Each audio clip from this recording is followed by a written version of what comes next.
يا رسول الله. سنحطم قيد مآسينا وندك حصون أعادينا ونزمجر وسط أعادينا يا رسول الله. رجل قد جمع الإحسان بالحكمة والصدق زدانا وبه ظهر الحق وبانا برسول الله. يا رسول الله وقدوتنا لن ندع الغرب يدنسنا لن نرضى أبدا ذلتنا يا رسول الله. لا ندري كيف تجرأتم وتماديتم بعداوتنا لا ندري كيف تقرقتم لرسول الله. شلت أيد بتماديها قد حفرت قبرا يحويها بما قد رسمت هادينا ورسول الله ورسول الله. بسم الله الرحمن الرحيم. إن الحمد لله نحمده ونستعينه ونستغفره ونعوذ بالله من شرور أنفسنا ومن سيئات أعمالنا. من يهديه الله فلا مضل له ومن يضلل فلا هادي له. اما بعد السلام عليكم ورحمة الله وبركاته. مهمانان بسیار باقی‌قدر، برادران مهربان و امتان واقعی حبیب خدا صلی الله علیه و سلم. برادران عزیز، واقعا این روز بسیار روز مبارکی، صداهای بسیار زیبایی شنیدیم، صحبت‌ها و پند نصیحت‌های زیبایی روش کردیم. این انبوه زیاد بندگان صالح می‌بینم بسیار وقتم خوش می‌شود. محبت‌های شما و عشق علاقه‌های شما. ای ساعتی 10 اینجا به مردم آمدین شیشتیه و خاطری میلاد پیامبر صلی الله علیه و سلم و خاطر این که از زندگی حبیب خدا صلی الله علیه و سلم چیزی بشنوند و ایماناشان آب و تاب بیاورد و این درسی برای زندگی آیندهشان باشد. واقعا احسن به حال همه شما. خدا همتون در حفظش نگه دارد و فردای قیامت همین جمعی که آمده این همین نمو جمع را در گردی رسول اکرم صلی الله علیه و سلم خدا نصیب بکند. این جمع شوی ها و برادر عزیز آرزو همین هست، دیگر چیزی خواهش طلب نداره. مسجد آمدن و جمع شدن برای میلاد رسول اکرم صلی الله علیه و سلم. برادران عزیز، همه آرزوها همین هست که همین جمع شوی ها، همین محبت ها، همین عشق علاقه ها فردا قیامت یک بهانه که شود که خدای مهربان و درگاهش قبول کنه و بده شما و این همه پیغمبرتان رو بهش. الله مهربان همه ما چنین در گردی پیغمبرش چم شده نصیب روزی بکردن. برادر عزیز، علما خدا خیرشان گفتن با قاری ها بسیار صحبت ها و نظم های زیبای خواندن من اندک که انشاءالله صحبت میکنم در نماز جمعه را میخوام. الله مهربان در قرآن عظیم شان از حالت طفلی پیغمبر صلی الله علیه و سلم یادآور می شود. من از تولد پیغمبر تا گذشت مادرشان انشاءالله یک تاریخ زیبایی هست و شما میگم و دعا میکنیم.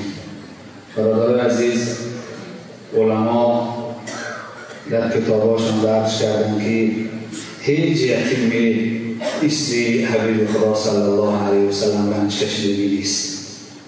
هیچ یتیمی که پیغمبر ما و شما صلی الله علیه و سلم از سر گذراندگی هست، هیچ یتیمی چنین حالتی نگذرانده است.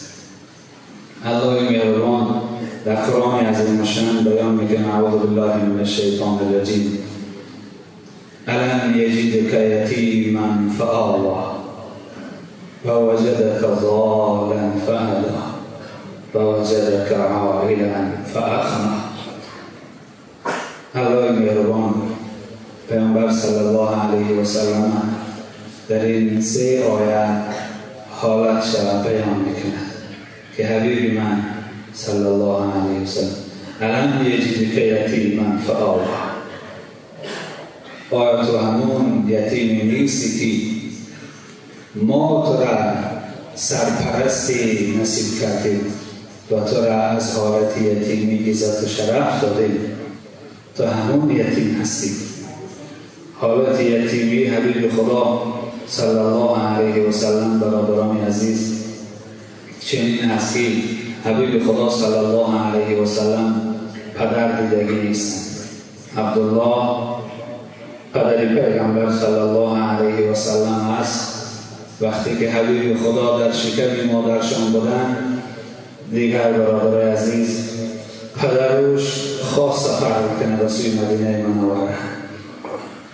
به سوی مدینه منوره تقوای رسول اکرم صلی الله علیه و سلم از همین مدینه منوره هستند، از بنی نجار.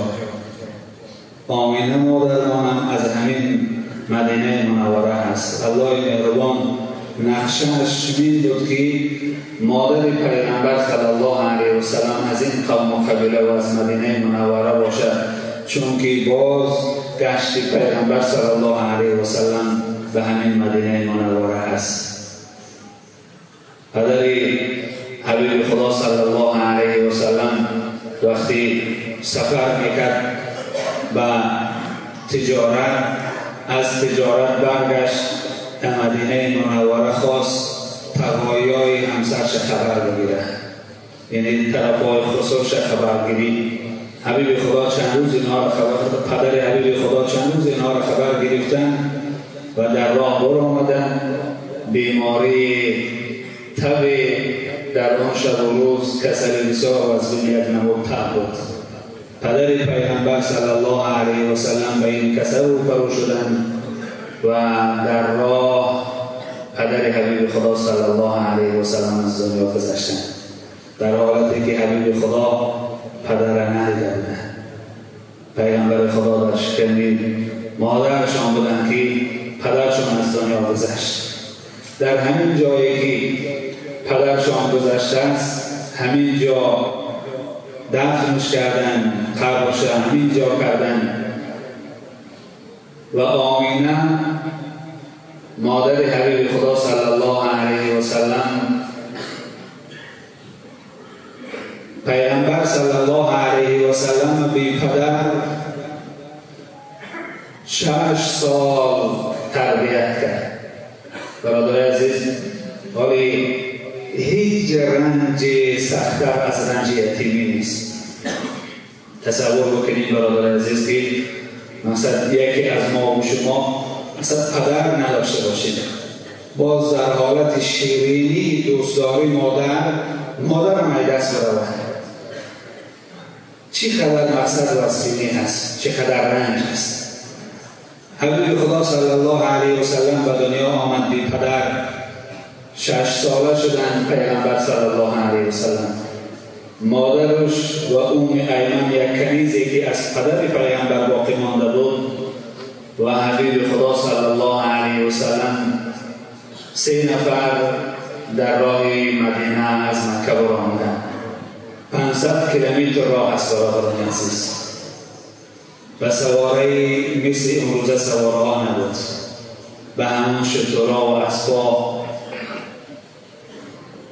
آمینه مادرمان قصدش این بود که مدینه منوره بروه تقاهاش خبر بگیرن و این خبرگیری یک بهانه بشود که از اون شهرچه زیبایی که از دوست داد است به نام عبدالله از قبر او زیارت بکنه و این طفل معصوم بی پدر پیامبر صلی الله علیه و سلم یتیمه به قبر پدرش برای شناس بکنه.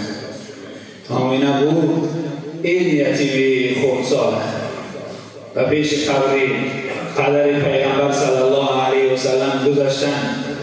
آمینه از دست حبیب خدا گرفت آمد بالای قبر پدرش گفت ای محمد این قبر پدرت است، این قبر پدرت است، تو پدر ندیدی اما قبر پدر رو ببین.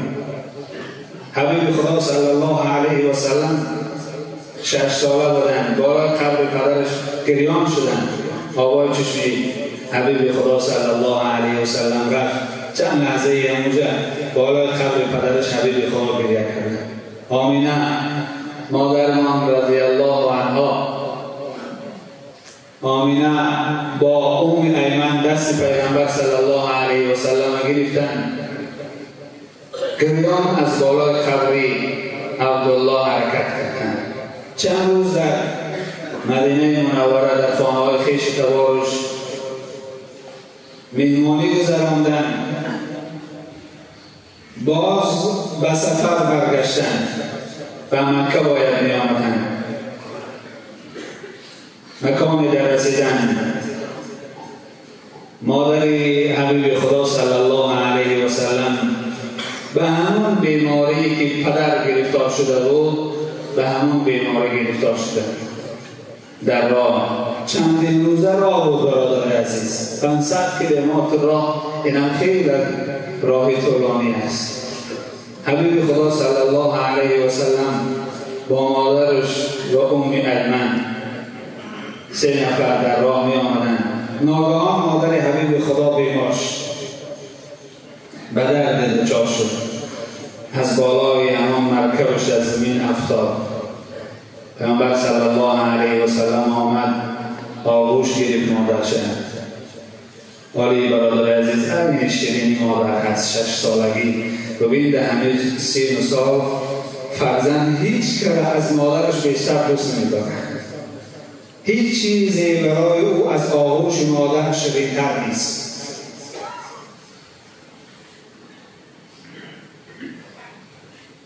مادر حبیب خدا صلی الله علیه و سلم پیغمبر خدا را آغوش گرفت، در جگرش ریخت، اشکش گرفت، خدا حافظی کرد. در همینجا مادر پیغمبر صلی الله علیه و سلم هم از دنیا گذشت. حبیب خدا 6 ساله تنها ماندن، نه پدری و نه مادری. پیامبر صلی الله علیه و سلم دید که مادرش در زمین افتید، جانی در وجود ندارد، از دنیا گذشته است. آغوشش گرفت، امی مادر جان، مادر جان. آغوش گرفت، کودک 6 ساله مادر جان، مادر جان صدا میزد. ایمن میگه حالی این کودک دیدم بیقرار شدم، آمدم آوای دیدش خدا میکردم محمد جان، محمد جان صبر بکن بچن، خدا تقدیر در همین کشیده است که نه پدر نه مادر در آغوش نباید بگیره.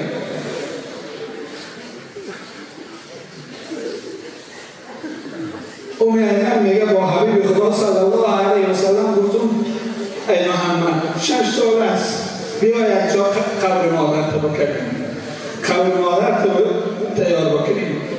حبیب خدا صلی الله علیه و سلم 6 ساله خودشان قبر مادر کندن. من میگه هر دوره حبیب خدا حفره میکن، زمین میکن در قبر مادرش، آبی دیدن زمین میشوش. امی مادر جان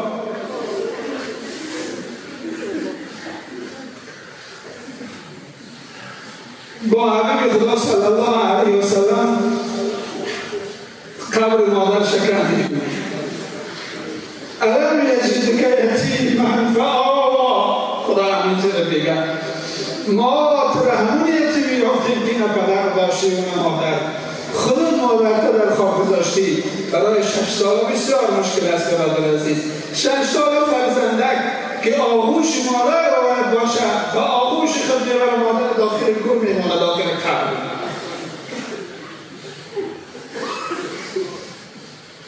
ایمان میگه با حبیب خدا صلی الله علیه و سلم مادرش رو در خاک گذاشتیم،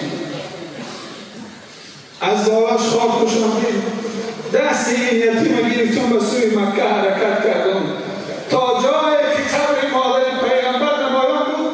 حبیب خدا روش میگردان امی میگم، من از دستش میکشیدم. امی ایمان میگم مادر من اونجا مادر است، مادر رو بریم، مادر رو بریم.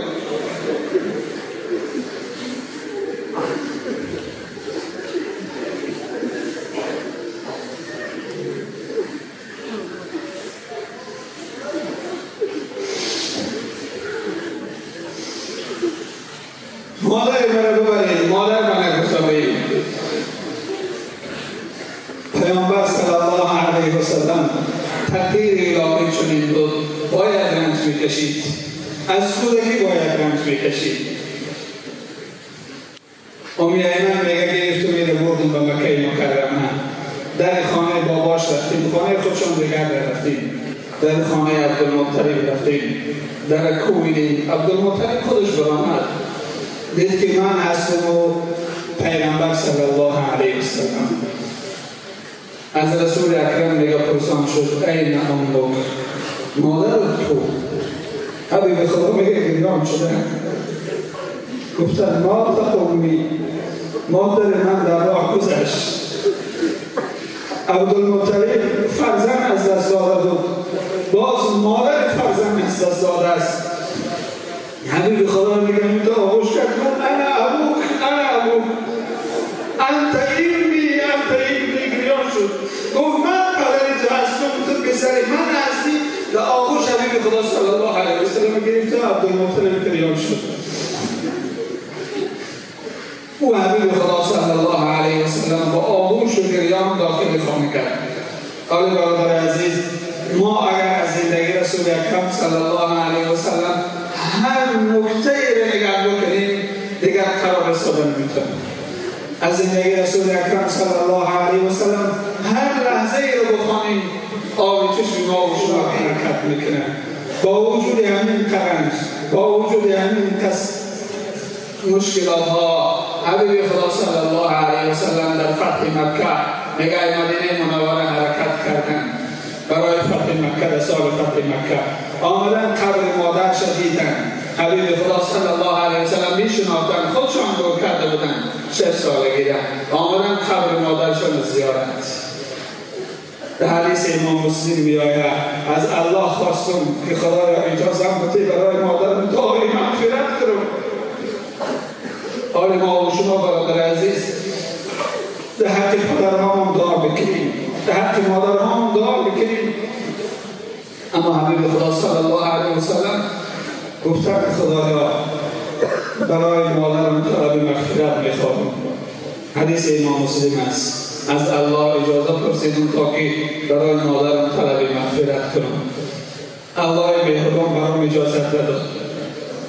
ابو هریره روایت میکنه که برای مادر طلب مغفرت نمیکنی. و زیارت قبرش خواستم، خدا اجازه داد که برای قبر مادر زیارت کنم. ابو هریره رضی الله عنه میگه ما با حبیب خدا و بسیار صحابه ها آمدیم بالای قبر مادرش. حبیب خدا ایستادن به ایست گریه کردن. این قدر حبیب خدا برای مادر گریه نکرده باشد. ما و همه صحابه ها در گریه رسول اکرم صلی الله علیه و سلم گریان شدیم، آه و ناله کشیدیم. پیامبر صلی الله علیه و سلم مثل کودک برای مادر گریه میکرد. برادر عزیز، اگر از زندگی رسول اکرم صلی الله علیه و سلم شب و روز بگیم حالی هم به آخر نمیرسد. مهم همین است که ما محبت به پیغمبر داشته باشیم. الله مهربان برای ما محبت واقعی نصیب بکنه. خداوند مهربان روح پیغمبر صلی الله علیه و سلم از ما و شما شاد بگردانه. خدای مهربان این محبتایی که از شما میبینم برادر عزیز خدا نصیب کنه که سبب نجات ما و شما در روز قیامت بکنه. حدیث امام بخاری است، میگه مرد نزد رسول اکرم صلی الله علیه و سلم آمد، گفت یا رسول الله متی الساعه، قیامت کی میشه؟ قیامت کی میشه؟ حبیب خدا صلی الله علیه و سلم گفتن ما اعددت لها، برای قیامت چی آمادگی که از قیامت سراغ بکنید؟ این صحابه پیغمبر صلی الله علیه و سلم گفتن حبیب خدا اون قدر طاعت بندگی ندارم که به اون طاعت بندگی فخر داشته باشیم، تکیه داشته باشیم. اما یک چیز دارم. او چی چیز دارید؟ اینی احب الله و الرسول، خدا و پیغمبر دوست می‌دارم. صحابه گفتن من خدا و پیغمبر دوست می‌دارم. همین چیز دارم. روز قیامت که الله پرسید میگم خدا را هیچ چیزی غیر از محبت خودت و محبت پیغمبر نآوردم، مرحمت بگیرش. رسول اکرم صلی الله علیه و سلم گفتن بنده خدا تو روز قیامت با همراه کسانی هستی که اونها را دوست می‌داری. برادر عزیز، الله مهربان و شما هم همون قدر محبت نصیب کردم که فردای قیامت با پیغمبر باشید. الله مهربان حشر شدن با پیغمبر را نصیب کردم. روز قیامت الله پرسید من بگیم خدای هیچ چیز نآوردید، هیچ چیزی ندارید، چیزی ندارید که پیشی تو پیشنهاد بکنید، نه نمازی، نه روزه پرهی، نه طاعت بندی صادقانه و مخلصانه، لکن یک چیز در کف کار دشمن آوردیم. خدایا همین را قبول بکن و ما نجات نصیب کردم. این محبت خودت و محبت پیغمبر صلی الله علیه و سلم است. خدای مهربان همین محبت را برای ما نصیب کردم. خدا کنه که برادر عزیز روز قیامت حبیب خدا ما و شما را بگینه و امتی امتی گفته و آغوش بگیره. برادر عزیز خدا چنین روزی را برای ما نصیب کردم. این محبت ها نصیب بگرده که با شفاعت رسول اکرم صلی الله علیه و سلم الله نایل ما بگردم. برادر عزیز روز قیامت حبیب خدا صلی الله علیه و سلم گفتن شما از سختی روز قیامت به خدا پناه ببرید. پرسیدن که سختی روز قیامت چیز است؟ حبیب خدا گفتن سختی روز قیامت همین است که تمام مردم در روز قیامت 40 سال رو به رحم خدا همین تمیستن که از خدا چی بیایی حکم. 40 سال یک عمر انسان است. 40 سال رو به رحم خدا. الله مهربان از حبیب خدا میپرسید است. اولین چیزی که از حبیب خدا میپرسید است روایت آمده است که حبیب من با امت چیکار کنیم؟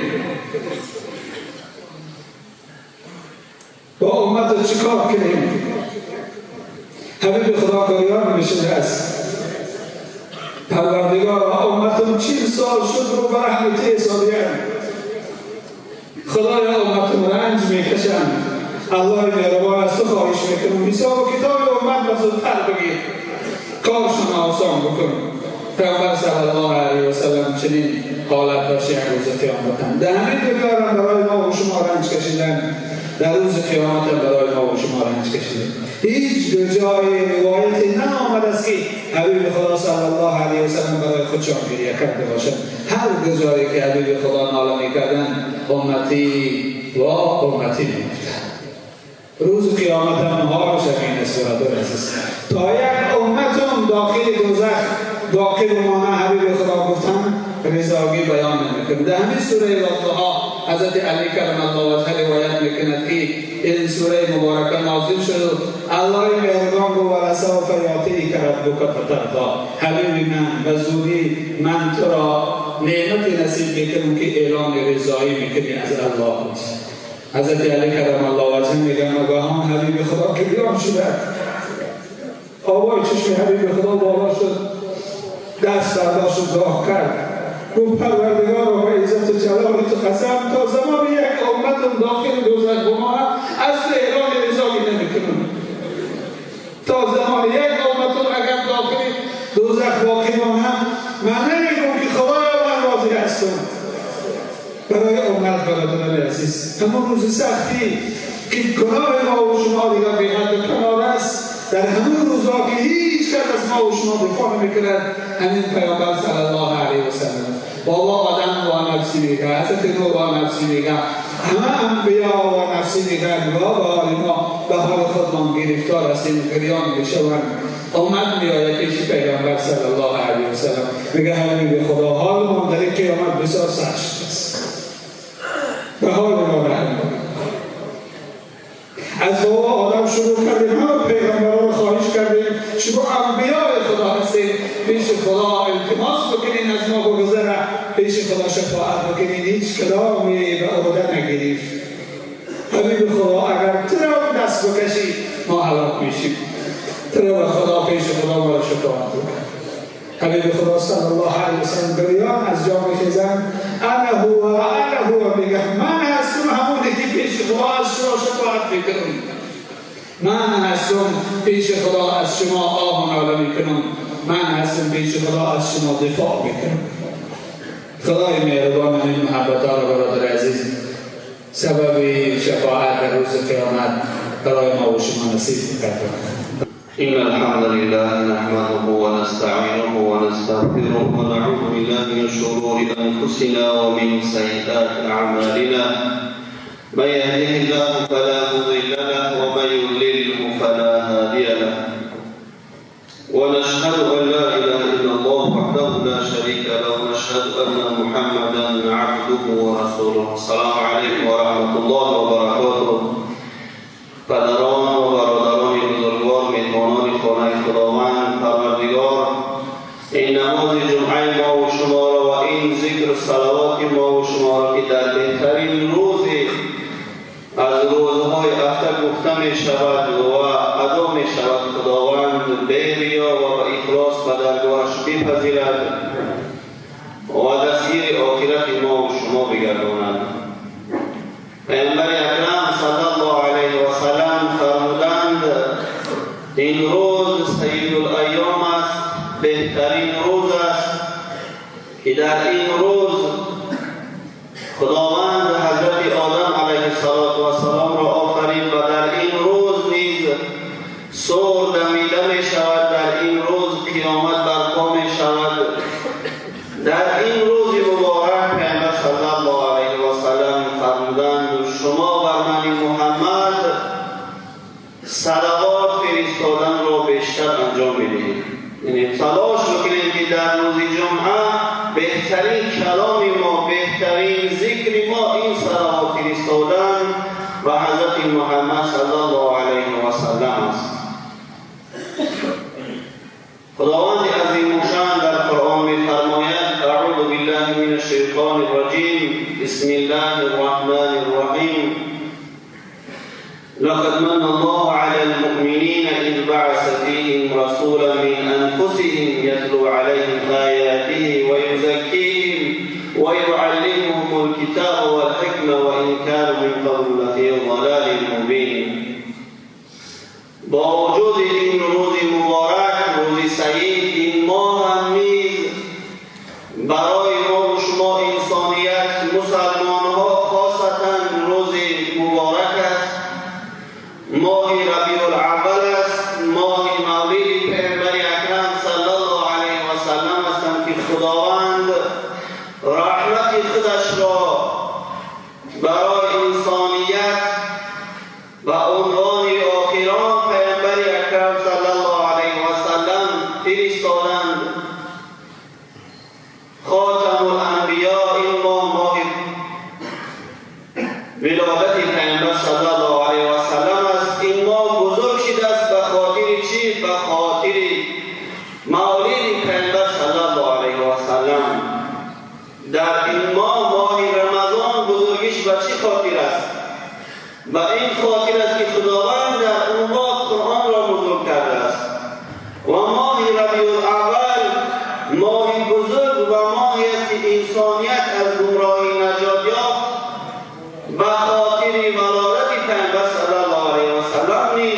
بزرگ شدند و تمام مسلمانان روی عالم این ماه را ماه مقدس می‌دانند و جشن این ولادت پیامبر صلی الله علیه و سلم را ذکر می‌کنند. از اخلاق زیبای پیامبر صلی الله علیه و سلم اگرچه این زبان‌های پرگناه ما و شما سزاوار و ستایشی وصف پیامبر صفت‌های زیبای پیامبر را ندارد، اما شکر کنیم ما و شما ما آخران امت هستیم. دیگر پیامبری نمی آید، دیگر امتی غیر از امت ما بعثت نمی شود.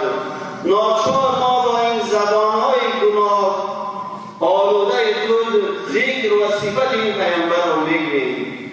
اگرچه وصفی که خداوند در قرآن کرده است، پیامبر صلی الله علیه و سلم ذاتی هستند که خداوند خودش با این بزرگی چی می‌فرمایند؟ ان الله و ملائکته یصلون علی النبی یا ایها الذین آمنوا صلوا علیه و سلموا تسلیما. خداوند اول با خودش شرکت که من الله و بزرگیم ان الله و ملائکته و ملائکه های خداوند در آسمان ها یصلون علی النبی، بر محمد صلوات میفرستند، رحمت میفرستند. یا ایها الذین آمنوا، ای امتان محمد، خداوند دستور میدهد شما نیز بر این ذات مبارک صلوات بفرستید. خداوند در قرآن حضرت پیامبر صلی الله علیه و سلم را چی گفتند؟ نوری گفتند. نور حضرت محمد چی است؟ نوری است که ما به شما انسانیت نور فرستادیم و کتاب فرستادیم که مفسرین میگن که این نور چیست که در کنار قرآن ذکر شده است؟ این نور محمد است. این نور حضرت محمد صلی الله علیه و سلم است که در این ماه ربیع الاول به دنیا آمدند و این ماه را و این جهان تاریک را چکار کردند؟ روشن کردند، منور کردند. امروز در جامعه ما و شما با چشم مشاهده میکنیم صدها جشن‌ها گرفته می شود. فلان پادشاه جشن دارد، فلان روز زبان است، فلان روز زنهاست، روزی مردهاست. اما خوش و به حال شما مسجدی ها، کسایی که در این خانه خداوند بهترین مسجد، بهترین مکان حضور یافتند. و چی خاطر؟ به خاطر جشن این بزرگوار، به خاطر که خداوند در این ماه رحمت خودش را برای انسانیت فرستاد. و ما ارسلناک الا رحمت للعالمین. پیامبر صلی الله علیه و سلم را خداوند چی فرمودند؟ ما نفرستادیم تو را ای محمد از جانب خداوند برای انسانیت مگر چی؟ رحمت. این رحمت خداوند است که در روی زمین و در این ماه به دنیا آمدند. و آخرین پیامبری است که خاتم الانبیا.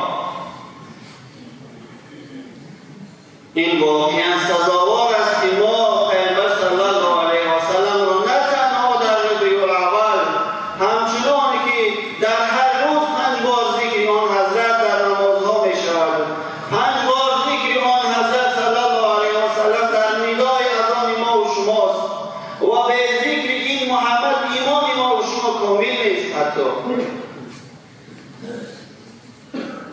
ولی ما کلمه توحید را میگیم لا اله الا الله، تا محمد رسول الله نگفتیم ایمان ما در نزد پروردگار مقبول نیست. چرا این نوری است از جانب خداوند سبب هدایت ما و شما شده است. این محمد برای ما چی هدیه آورد؟ چه اخلاق زیبا، چه دستورات در بابت زندگی، چه دستورات در بابت عبادت و پرستش خداوند. و این خاطر خداوند حضرت محمد صلی الله علیه و سلم را فرمودند که این نوری است که برای انسانیت فرستاده شد. این محمد رحمتی است که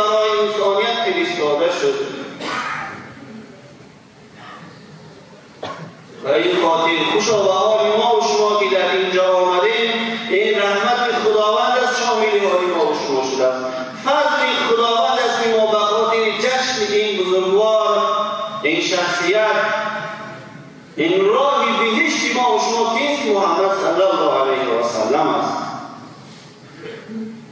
و گفتیم در این ماه و خصوصا در این روز جمعه پیامبر صلی الله علیه و سلم چی فرمودند؟ شما بر من محمد صلوات بفرستید. من صلی علیه صلاة صلی الله علیه عشرا او کما قال صلی الله علیه و سلم. یکی از نشانه های اینی که ما و شما حضرت محمد را دوست می‌داریم. هر انسانی اگر از اینجا سوال بکنیم حاضر میگه من محمد را دوست می‌دارم، دستش را بالا می‌کنه. هر یک ما و شما که در این مسجد حضور داریم، تک تک ما و شما که محمد را دوست می‌داره، تمام مسیحیان میگن من دوستش می‌دارم. اما این دوستداری، اما این ایمان ما و شما تنها زبانی نباشد، در عمل نیز باید جاری باشد. ما باید به اعمال خود، با کردار خود محبت خود را نسبت به این حبیب نشان بدهیم که پیامبر اکرم صلی الله علیه و سلم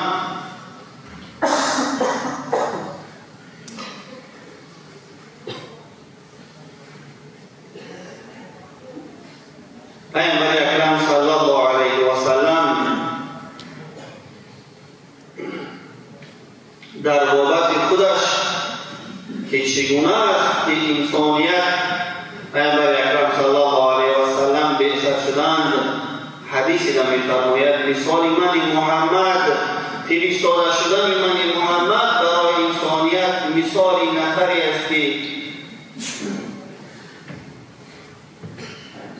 در لب یک چاه ایستاده است و از داخل اون چاه آتش است و انسان‌ها مانند پروانه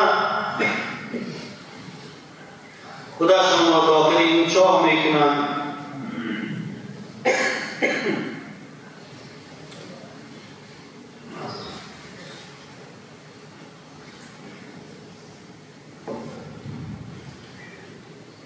و حضرت پیامبر اکرم صلی الله علیه و سلم فرمودند من مثال نفری هستم که تمام انسانیت را از اون پرگاه، اون جایی که انسان هلاک می شود باز می دارم.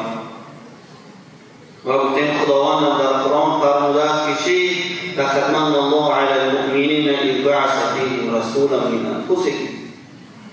خداوند منت گذاشته است بر انسانیت، بر مؤمنان خاصتا که چی؟ برای اونها محمد را همچون پیامبر فرستاد. چرا پیش از بعثت پیامبر هیچ انسانیت در جاده و در راه حرکت بود. این است که پیامبر فرمودند که من محمد تمام انسانیت را از هلاک شدن نجات میدم. و این پیامبر سزاوار است که ما و شما چطور بکنیم؟ هر روز و اون حضرت و اون بزرگوار صلوات بفرستیم. و فضیلت صلوات به حضرت پیامبر صلی الله علیه و سلم چی می شود؟ نماز خواندن، پیامبر گفتن نور است انسان را از عذاب قبر، از سختی روز قیامت نجات می دهد. قرآن خواندن، پیامبر صلی الله علیه و سلم گفتن و هر یک ما و شما در مقابل یک صلوات 10 رحمت خود را می‌فرستد. من صلی علیه صلاة پیامبر هر انسانی اگر یک صلوات بر من محمد فرستاد، خداوند 10 صلوات یعنی 10 رحمت خودش را سرازیر اون انسان میکند. یک فضیلت. دوم، خداوند 10 گناه او را با مقابل اون یک صلوات فرستاده محو میکند. سوم، در مقابل این یک صلوات خداوند 10 درجه برای او در قیامت و در بهشت عطا میکند. این چیز یک صلوات به حضرت پیامبر صلی الله علیه و سلم فرستادن. این نشانه چیست؟ نشانه محبت نسبت ما و شما به حضرت محمد صلی الله علیه و سلم. اما این باید چی باشد؟ درس باشد. این باید وظیفه روزانه ما و شما باشد، نه تنها در نمازهای 5 وقته، بلکه جداگانه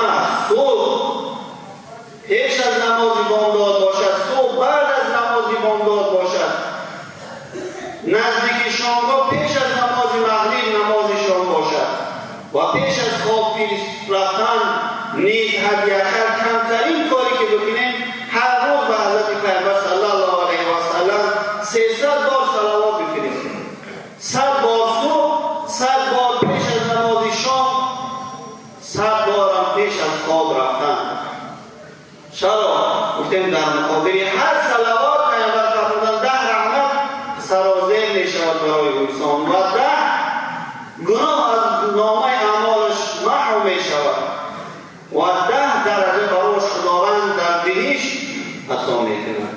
این فضیلت چیه؟ یک صلواتی که ما و شما اگر یک تسبیح در دست داشته باشیم 10 دقیقه وقت ما و شما را نمیگیره کارتون. چرا پیامبر صلی الله علیه و سلم فرمودند بخیل کیست؟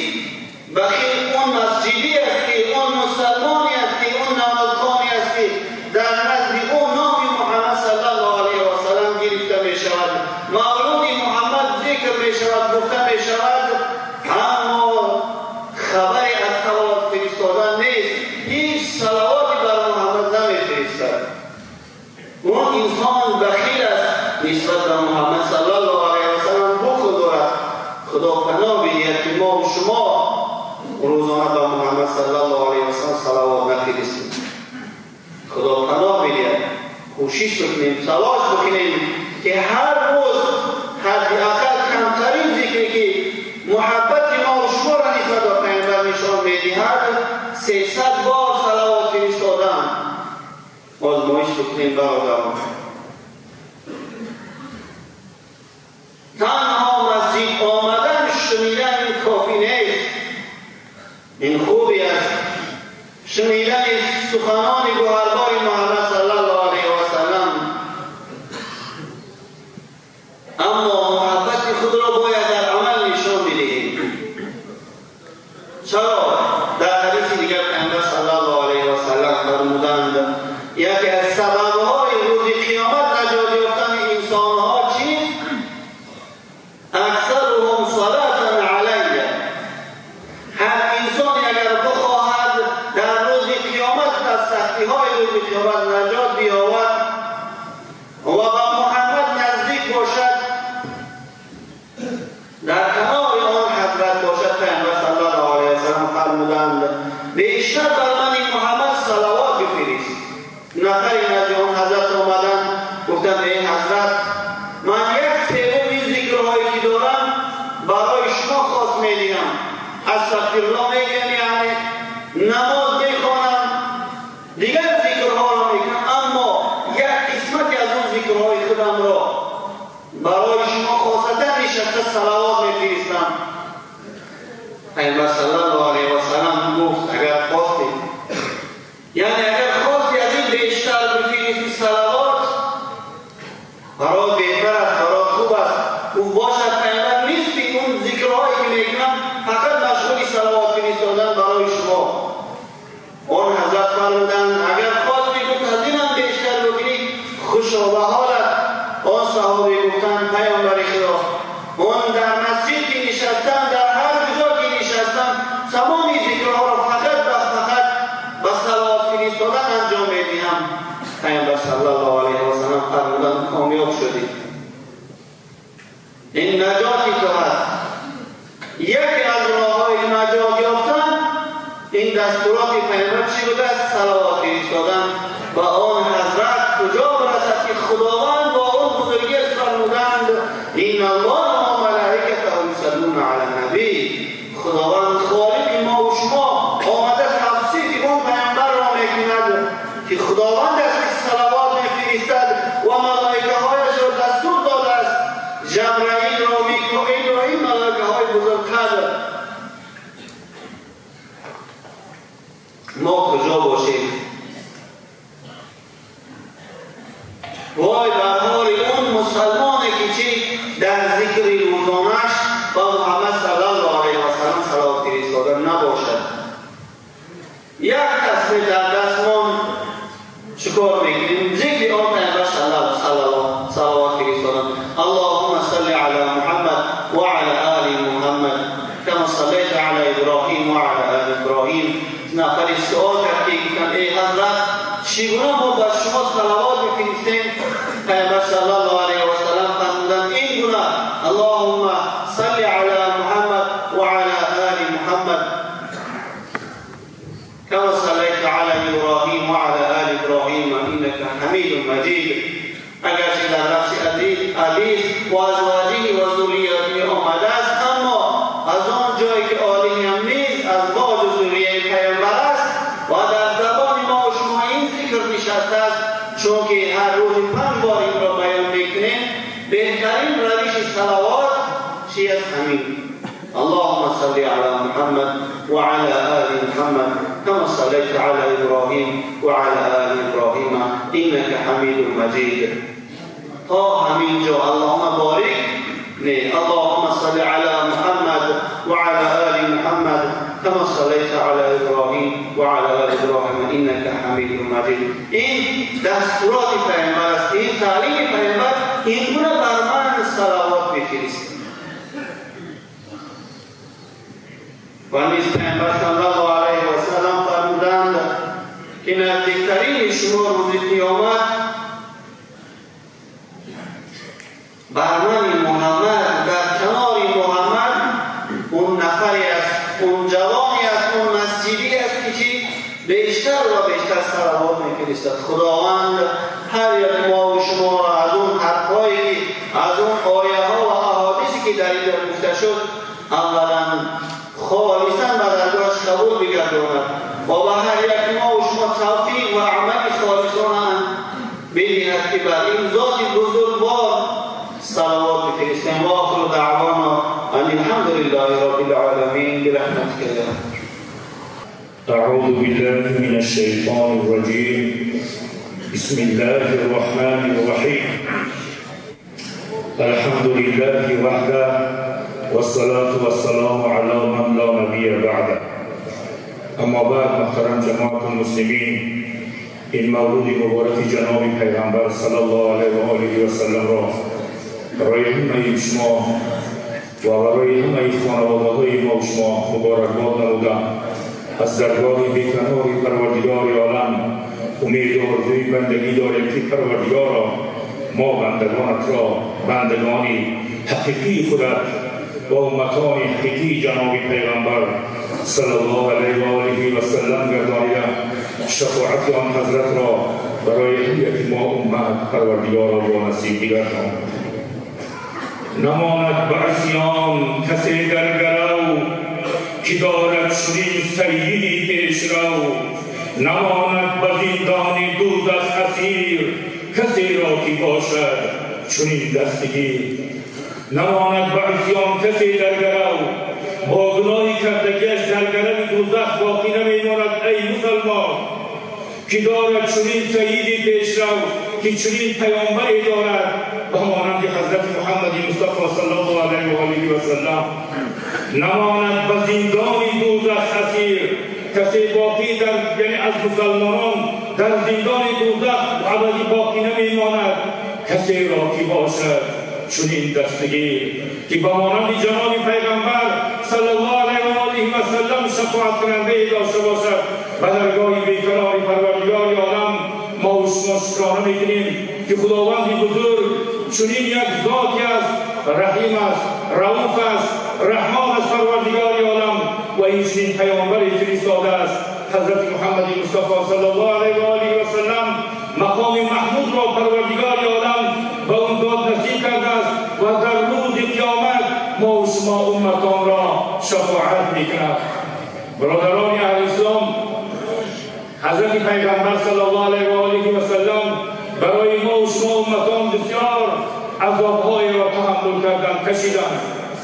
زمانی که جناب رسول اکرم صلی الله علیه و آله و سلم با همراه 1400 صحابه خواستند که در سال 6 هجرت به مکه مکرمه رفته در اونجا یعنی خانه کعبه را زیارت کنند، حج عمره را به جا بیارند و در بیرون مکه ایستادند و حضرت عثمان رضی الله تعالی عنه را به داخل مکه روان کردند تا اینکه رفته اجازت بپرسند که آیا مسلمانان داخل بشوند تا اینکه یک حج عمره را به جا بیارند. برادران اهل اسلام، در اینجا حضرت عثمان رضی الله تعالی عنه گیر کرد. وسوسه های شیطان شد که عثمان رضی الله تعالی عنه کشته شد از جانب مشرکین. پیغمبر صلی الله علیه و آله و سلم در زیر همین درخت بیعت رضوان کردند. با تمام 1400 صحابه بیعت کردند و گفتند که عثمان رضی الله تعالی عنه را، یعنی چی خون شما میگید که عثمان رضی الله تعالی عنه یعنی چی ابوبکر و عمر تیم یاری جناب پیغمبر صلی الله علیه و سلم. برادران اهل اسلام بعضی انسان‌ها میگن که یعنی درباره علم غیب خالدین و دیگر علم غیب را میداند، علم غیب را کس نمیداند بجز پروردگار. هر کسی گوید که میدانم به او باور ندار. مصطفی هرگز نگفتی تا نگفتش جبریل هرگز نگفتش تا نگفتش کردگار. برادران اهل اسلام، پیغمبر صلی الله علیه و سلم در اینجا میگه که از کشته شدن عثمان رضی الله عنه با خبر نشد. اگر این علم غیب بود، اگر در اینجا عثمان رضی الله عنه کشته بشه، پیغمبر اگر علم غیب میدونست برادران اهل اسلام در اینجا میفهمید که یعنی عثمان رضی الله عنه کشته. لیکن عثمان رضی الله تعالی عنه در اینجا کشته شدگی نبود. برادران اهل اسلام، پیغمبر علم غیب را نگفت. چی جایی که امروز بعضی انسان‌های پیدا میشود که فالبینی و دیگر کهانت و دیگر چیز میکنند و از علم غیب خبر میگن، برادران اهل اسلام او انسان‌ها یعنی چی از اسلام خارج میشوند. برادران اهل اسلام، یک زمانی که عثمان رضی الله تعالی عنه آمد و در اینجا مشرکین نگذاشتند که مسلمانان را داخلی مکه شوند و در اونجا یک عهدنامه توافقنامه کردند. یک توافقنامه کردند تا اینکه امسال شما از همینجا میگردید میروید پیغمبر صلی الله علیه و سلم. از جانب مشرکین یک نفر و از جانب مسلمانان یک نفر بنویسیدند. از جانب پیغمبر صلی الله علیه و سلم گفتند بنویسید محمد رسول الله.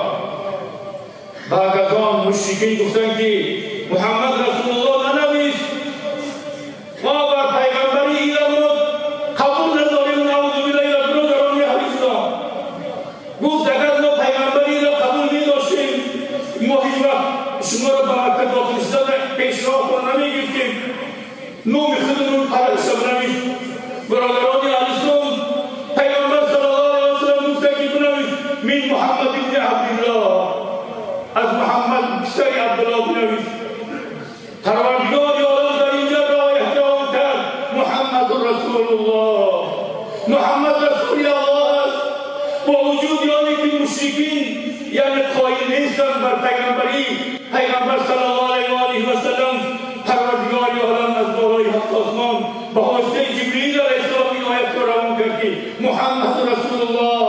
اگر این مشرکین اگر تو را اعتراف نکنند همچون پیغمبر، الله شاهدی میگن از یعنی الله خودش گفته ایستاد است که محمد رسول الله والذین معه اشداء علی الکفار رحماء بینهم تراهم رکعا سجدا. محمد رسول الله والذین معه اونهایی که با محمد صلی الله علیه و آله و سلم هستند، دوستان پیامبر صلی الله علیه و سلم، بندگان الله، امتان پیامبر صلی الله علیه و آله و سلم. محمد رسول الله والذین معه اشداء علی الکفار، اونها جان بر مشرکان سخت هستند. رحماء بینهم، ما بین خودشان مسلمانان بسیار صاحب‌چی‌اند، رحم و با شفقت و مهربانی هستند. گفته پروردگار عالم بر پیغمبری جناب پیغمبر صلی الله علیه و سلم در این باید برادران اهل اسلام شهادت داد. این رو بدرگاه پروردگار عالم با شکار نمی‌کنیم که خداوند بزرگ چنین پیامبری را فرستاده است و ما و شما امتی گناهکار را شفاعت می‌کند. عن انس رضی الله تعالی عنه عن النبي صلى الله عليه وآله وسلم قال لا يؤمن أحدكم حتى أكون أحب إليه من والده وولده والناس أجمعين. رواه مسلم. برادران اهل اسلام، انس بن مالک رضی الله تعالی عنه روایت میکنند از جناب پیغمبر صلی الله علیه و آله و سلم که جناب پیغمبر گفتند که ایمان یک شما مکمل نشده است تا زمانی که محل دوست بدارید، تا زمانی که پیغمبر را دوست بدارید، از پدر و مادر تانده، از چین فرزندان تانده، از مال تانده، از اهل تانده، از همه از ناس تمامی مردم ده اگر مرا دوست ندارید ایمان شما مکمل نشده است. امام مسلم این حدیث را روایت کرده است. در روایت بخاری آمده است برادران اهل اسلام که عمر رضی الله تعالی عنه که یا رسول الله تو به تو ایمان ایمان بسیارتر دوستدارتر هستی، لیکن غیر جانم حضرت پیغمبر صلی الله علیه و سلم که ای عمر حالا ایمانی تو مکمل نشده است تا زمانی که تو مرا از جانت هم دوستتر بداری. حضرت عمر رضی الله تعالی عنه گفتند که انت احب الیه یا رسول الله من نفسی، تو دوستدارتر هستی به سوی من از جانم به هم دیگر دوستدارتر هستی. بعد از آن پیغمبر صلی الله علیه و سلم گفتند که یعنی الان مکمل شد ایمانی تو ای عمر رضی الله تعالی عنه. برادران اهل اسلام، ما و شما مادامی که بسیاری جایی هستند یعنی به حج رفتگی هستیم، فدای نام پاکت باد جانم یا رسول الله، بود از دوری رویت فغانم یا رسول الله. من این سرگشته باشم در هوای دیدنی رویت. ما بندگان خدا امتان پیامبر صلی الله علیه و سلم از 6,000-7,000 کیلومتر خانه کعبه را زیارت کردیم. روضه مبارکی جناب پیغمبر صلی الله علیه و سلم را زیارت کردیم. من این سرگشته باشم در هوای دیدنی رویت یا رسول الله. کرم فرما به کوی خود رسانم یا رسول الله. حبیب حی گفتانی طبیبی در عصیانی که نبود هیچ این نامو نشانم یا رسول الله. تو نمیشنی پیامبر صلی الله علیه و سلم نشانی از ما نبوده مسلمانان. حبیبی حی گفتانی طبیبی در عصیانی که نبود هیچ این نامو نشانم یا رسول الله. منم مشتاق دیدارت نما آن ماهی رخسارت فتاده آتشی شوقت به جانم یا رسول الله. رسول الله گر گناهکارم امید از رحمتت دارم به مقصودی دل دارم رسولم یا رسول الله. پیامبر خداوند در وصف تو و ما ارسلناک الا رحمة للعالمین گفته است. نفرستاده مطرح محمد صلی الله علیه و سلم مگر فرستاده برای رحمت عالمیان. از اون رحمتی که پروردگار عالم برای تو داده است از اون رحمت امیدوار هستم. از اون شفاعتی که پروردگار عالم برای تو داده است که امت را شفاعت میکنی از اون من امیدوار هستم.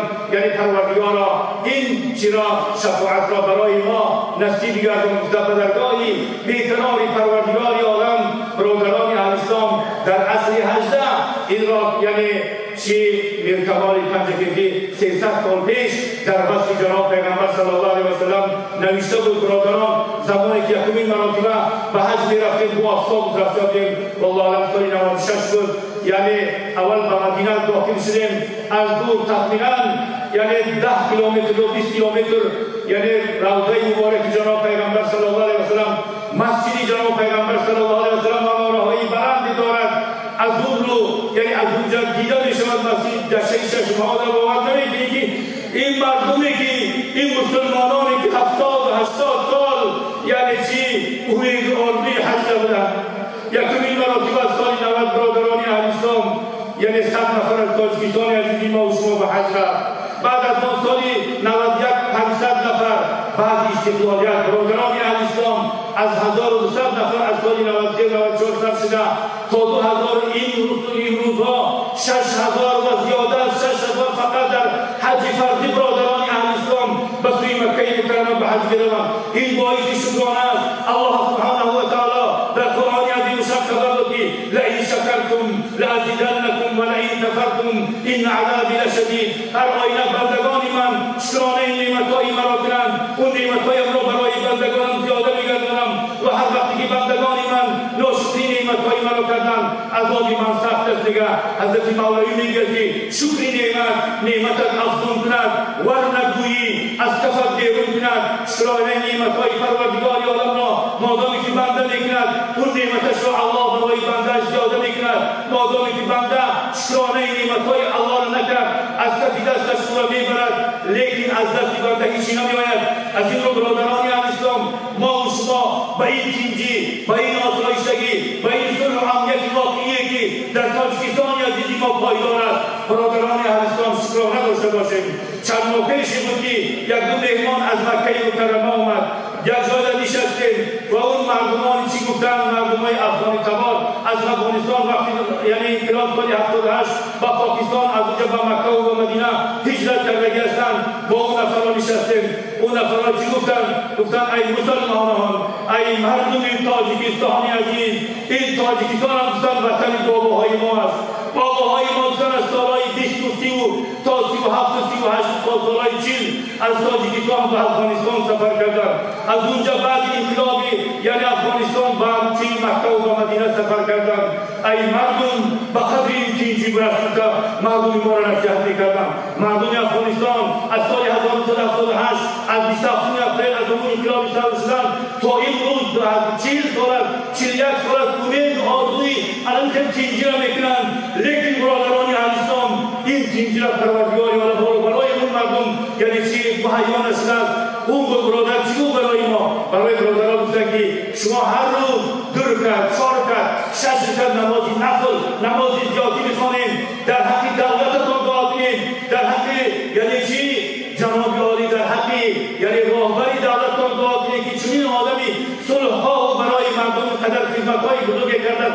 برادران اسلام ما خودمون شاهدیم که اون برادرها ما و شما علامت تلقین و تشریف کردن که این تینجی را، این آسایشگی را، این صلح، این امنیتی واقعی را به قدرش برسید. از این رو شکر نعمتان افزون کند و نگویی از کفر بیرون کند. این معمولی پیغمبر صلی الله علیه و سلم در این مسجد ما چی از نشانه‌ای تینجی، آسایشگی، صلح و امنیتی واقعی است که چند روز پیش یعنی اگریگت یکمی یک سراغون بکار درآمد. البته بهترین نعمت پروردگار عالم است و تاجیکستان چی از کمبودی چرا یعنی چه انشاءالله در دیگر اگریگت‌ها این صادرات تاجیکستان عزیزی ما و شما میشود. این باعثی یعنی چی دولت ما و شما مستحکمی با زیادترین برای دولت ما و شما میشود. و آخر دعوانا ان الحمد لله رب العالمین. الله سبحانه و تعالی و حقیقت گفتار اسلام شما کردن را بر همه ما و شما بندگانش خداوند را خودش هدایت می‌دهد. مولود جناب پیغمبر صلی الله علیه و سلم برای همه ما و شما خداوندای ما و شما با فیض و فتوح مبارک گرداند. شفاعت حضرت صلی الله علیه و سلم برای همه ما و شما مسلمانان، همه اهل خانواده ما و شما، همه مسلمانان امیدوار خداوند شفاعت جناب پیغمبر را نصیب گردان. آمین یا رب العالمین برحمتک یا ارحم الراحمین. السلام علیکم و رحمت الله و برکاته. ای امید بهترین شباب، ای امید بهترین شباب، بی امید را مگر کنند باز. آرایشی نماز آمد، آسایشی چی نماز کرامد، آسایشی چی نماز کرامد. ستاره بیدار شد بای مدنی شد، ستاره بیدار شد بای مدنی شد. دلی رودی ما رفیق امید شد، نگاهی ملکی برمکه نرد و خط ننویش. به همزن از همه آموزی صد مدرس شد. نگاهی ملکی برمکه نرد و خط ننویش. به همزن از همه آموزی صد مدرس شد. برای رفع عالم رحمت للعالمین آمد.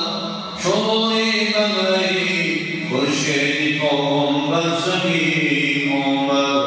شمولی بمری خورشید تام بر زمین آمد. بهترین و بهترین انبیا جز محمد نیست در هر سرا، جز محمد نیست در هر سرا. نوری چشم گلبشر یا مصطفی خوش آمدی، نوری چشم گلبشر یا مصطفی خوش آمدی. رهنمون رابر یا مصطفی خوش آمدی. الجواد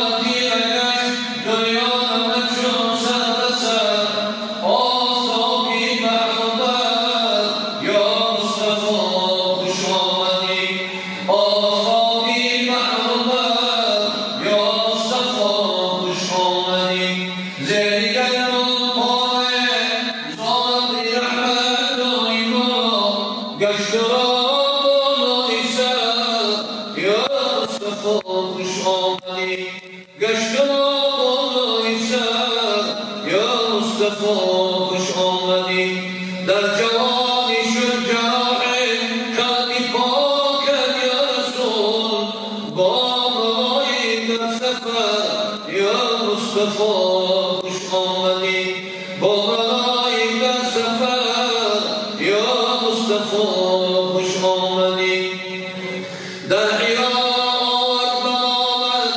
جبريل قرآن شيل بشوط صوني السماء يا مصطفى خوش آمدي شيل بشوط صوني السماء يا مصطفى خوش آمدي بالمدينة كانت هجرة در سنين پنجم و سه با سلام از حادثات یا مصطفى خوش آمدی با سلام از حادثات یا مصطفى خوش آمدی با خدا و کام و کاسه شبی معراج تو مهمانی خوش خبر یا مصطفى خوش آمدی مهمانی خوش خبر یا مصطفى خوش آمدی دل سیاه از حسد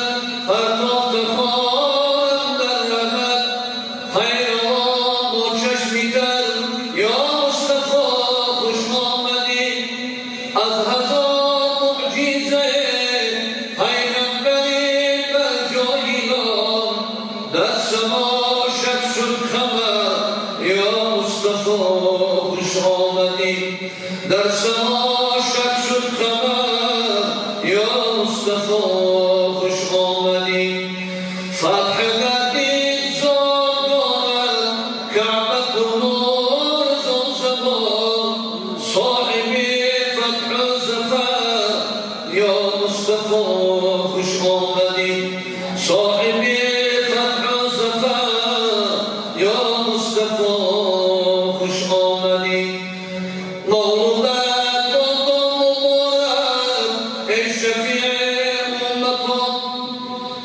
مولودت بادم و مورد ای شفیع امتان مرحبا جان و جگر یا مصطفى خوش آمدی مرحبا جان و جگر یا مصطفى خوش آمدی مثل ابراهیم با ما بودها در حرم کرده زر و زبر یا مصطفى خوش آمدی کرده زر و زبر یا مصطفى خوش آمدی روح و شب حاجی رمه گوید صلات و السلام مرحبا ای تاج سر یا مصطفى خوش آمدی مرحبا ای تاج سر یا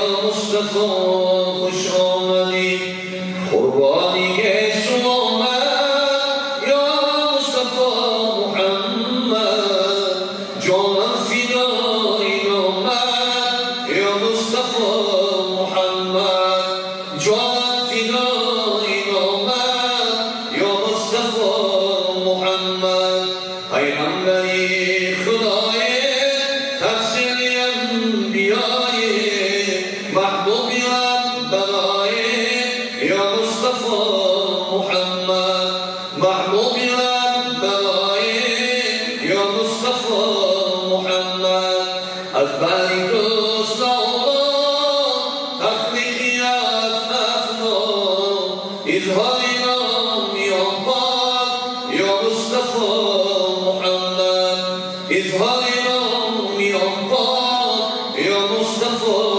محمد دل برد بگوید قربانی داری موید دل برد بگوید قربانی داری موید یک شب نمای روید یا مصطفى محمد یک شب نمای روید یا مصطفى محمد گردم من جاله از قامتی نهاله از پرده هلاله یا مصطفی محمد از پرده هلاله یا مصطفی محمد امید امتانه این جمله آسیانه از معدن شفاعت یا مصطفی محمد از معدن شفاعت یا مصطفی محمد بودی تو سینه گریان با این بچشم گریان بودی تو سینه گریان با این بچشم گریان از بنی امر عصیان یا مصطفی محمد از بنی امر عصیان یا مصطفی محمد گردن نیستی نامد از سینه کبابد از دیده پرآبد یا مصطفی محمد از دیده پرآبد یا مصطفی محمد از گریه‌گاهی خونم از شب در جنونم غمخوارم نمونم یا مصطفی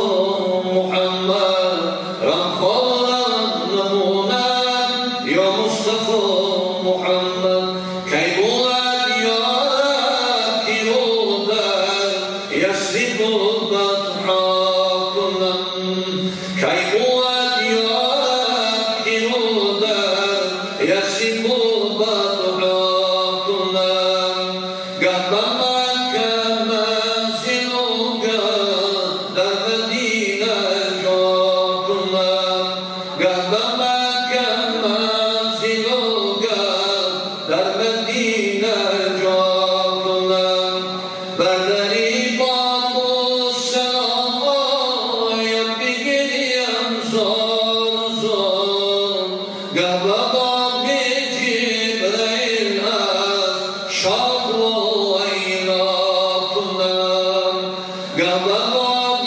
جبرئیل شوق و اینا کنم در کنار زمزم آیم کشم یک زمزم از دو چشم خون فشان چشم را دریا کنم از دو چشم خون فشان چشم را دریا کنم گردی صحرای مدینه باید آید یا رسول گردی صحرای مدینه باید آید یا رسول جان خود را من فدای خاکی صحرا کنم جان خود را من فدای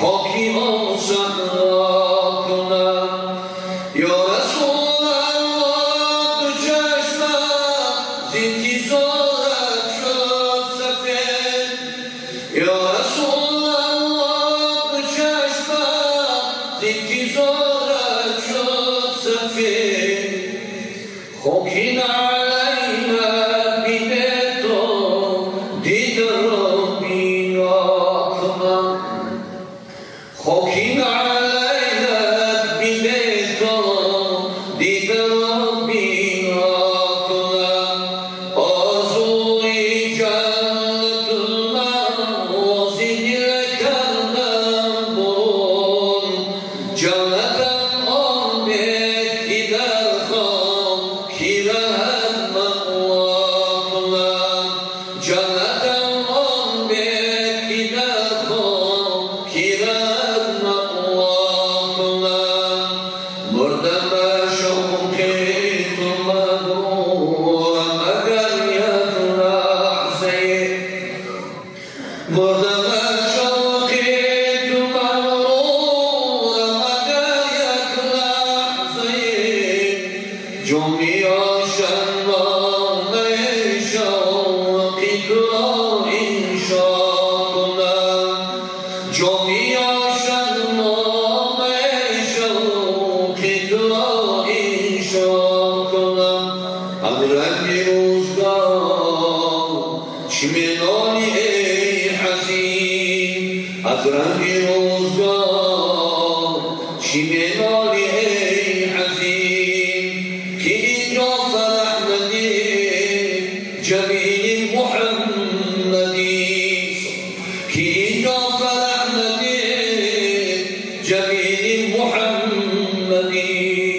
هرگز چون بوی نیشتش نمیرسد هرگز کش سیاه وکیل محمدی هرگز کش سیاه وکیل محمدی گرچه از ناقابلین وارد نکردین پیروی جانبی احمد با امیدی شفاعت میروی یا اله بندرا شرمنده وحشت مکن امتانی پرگنه را دور از سرور مکن امتانی پرگنه را دور از سرور مکن به حقی که معبودی محمد را تو بستانی به هر چیزی که خوشنودی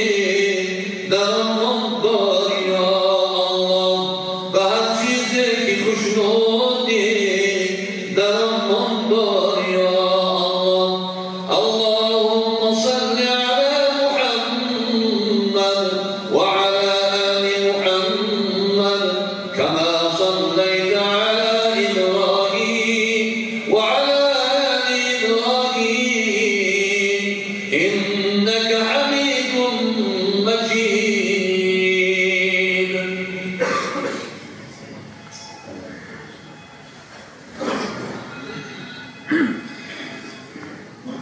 بعذراء بشوك الموت سبحان بإذنك محمد كاستر جون برديك ببستر ضد حزران بدا آمد يكي أعراب صورة بقصة احتياجا برسول هو إذنك خستم در دخول رصادم عاد عائشة بسرور كشخص منتظر صدقك بقف حضرت وداعي كون يكون بشوق يكون يبا إن زمان كون بهار هنگام خزان است که عزم قابض جان قصد جان است کجا شخص از اعرابیان است که او مأمور تنزیل سجان است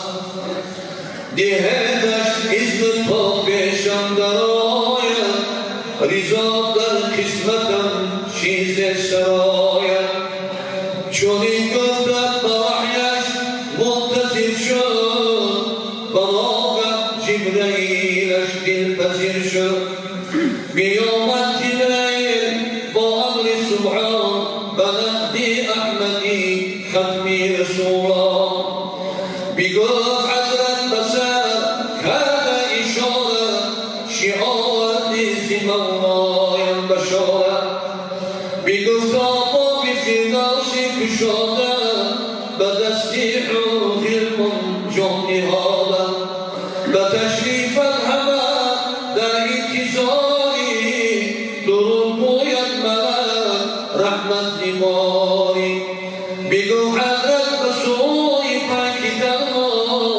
نمیپرسم تو را منزل سخنها نگردد این سخن هر عقده من به پیغام دیگر کن مژده من یقین جنت بود جای رسولان همه زنها شود راجع به آن کار بکن واقف برای امتانم یقین بکن واقف برای امتانم چی باشد حال جمعی آسیانم از این شد جبرئیل با نزد سبحان کتاب آمد با امت چیز فرما خداوند امتانش عاصیانم با آبی معصیت گلخاکیانم طفیل حرمتی احمد حبیبم بدرد امتانش من طبیبم محمد را دهم باری شفاعت که خودم آرم بحر رحمت باید کرامتش علی شانت بشویان با آب بحر رحمت کنم گر تا به من گاهی بچون کنم تا بهش برجو صابون رسانی جبرئیلش این بشارت بس خوشنود شد زین مجد حضرت بعد رای داد لحظه دستور که شد مشغول خبزی روح امو که شد مشغول خبزی روح امو با وقتی نزع لبهای زدی جوش فرو انداز یک اصحاب اون گوش فرو انداز یک اصحاب اون گوش کلامش امتی یا امتی بود امتی یا امتی بود در این گفتار ناگه چشم بگشاد شدا گفت ای فراح فی نهانم سلامم را رسان بر امتانم محمد گوی مشتاقی شما بود بشد وابسته نامی اجل زود کی بودش آرزوی روی امت درد و کی ندادش من فرصت چونین گفت از زعالم چشم پوشید ز عذرای شرابی مرگ موشید بجان دادن دونیم زی جانش بخوردیدم برای امتانش بخوردیدم برای امتانش چی کنه امتی کاری اشرار تو مستی و بخوابی یا کی بیدار کجا شد حرمتی آن دوستاری کجا شد عزتی آن جان سپاری کی جان را کنده شد ایران عقیده به ما کی دل کی بست این نوع آیین زی جان بشناس قدر مصطفی بسر کن پیروی ایزان ما به شیدایش شما ویسی من باش به عشقش همچو بلبل در چمن باش به شرعی انسجام کن استقامت بکن هرگز سری موی خلافت تمامی عمر صرفی پیروی کن کنی گرمه بر آلی نبی کن که فردا تو شهید مقبول حضرت کنه در روزی تنگی و شفاعت در این معنیست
لبنان بمسلمين.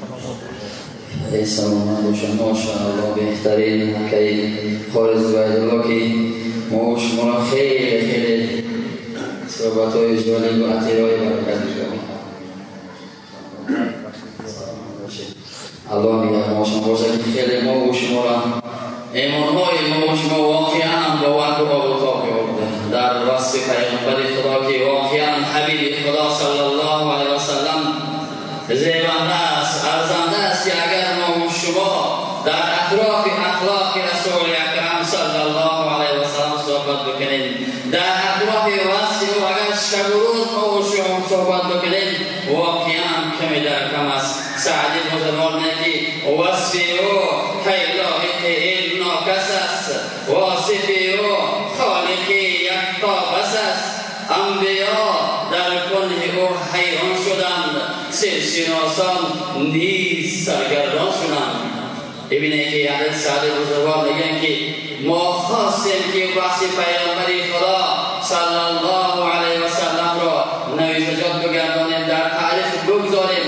گفتن دفترها را جمع کردیم، قلمها را جمع کردیم، رنگها را جمع کردیم برای نویسن اخلاق پیغمبر خدا، برای نویسن تعریف پیغمبر خدا.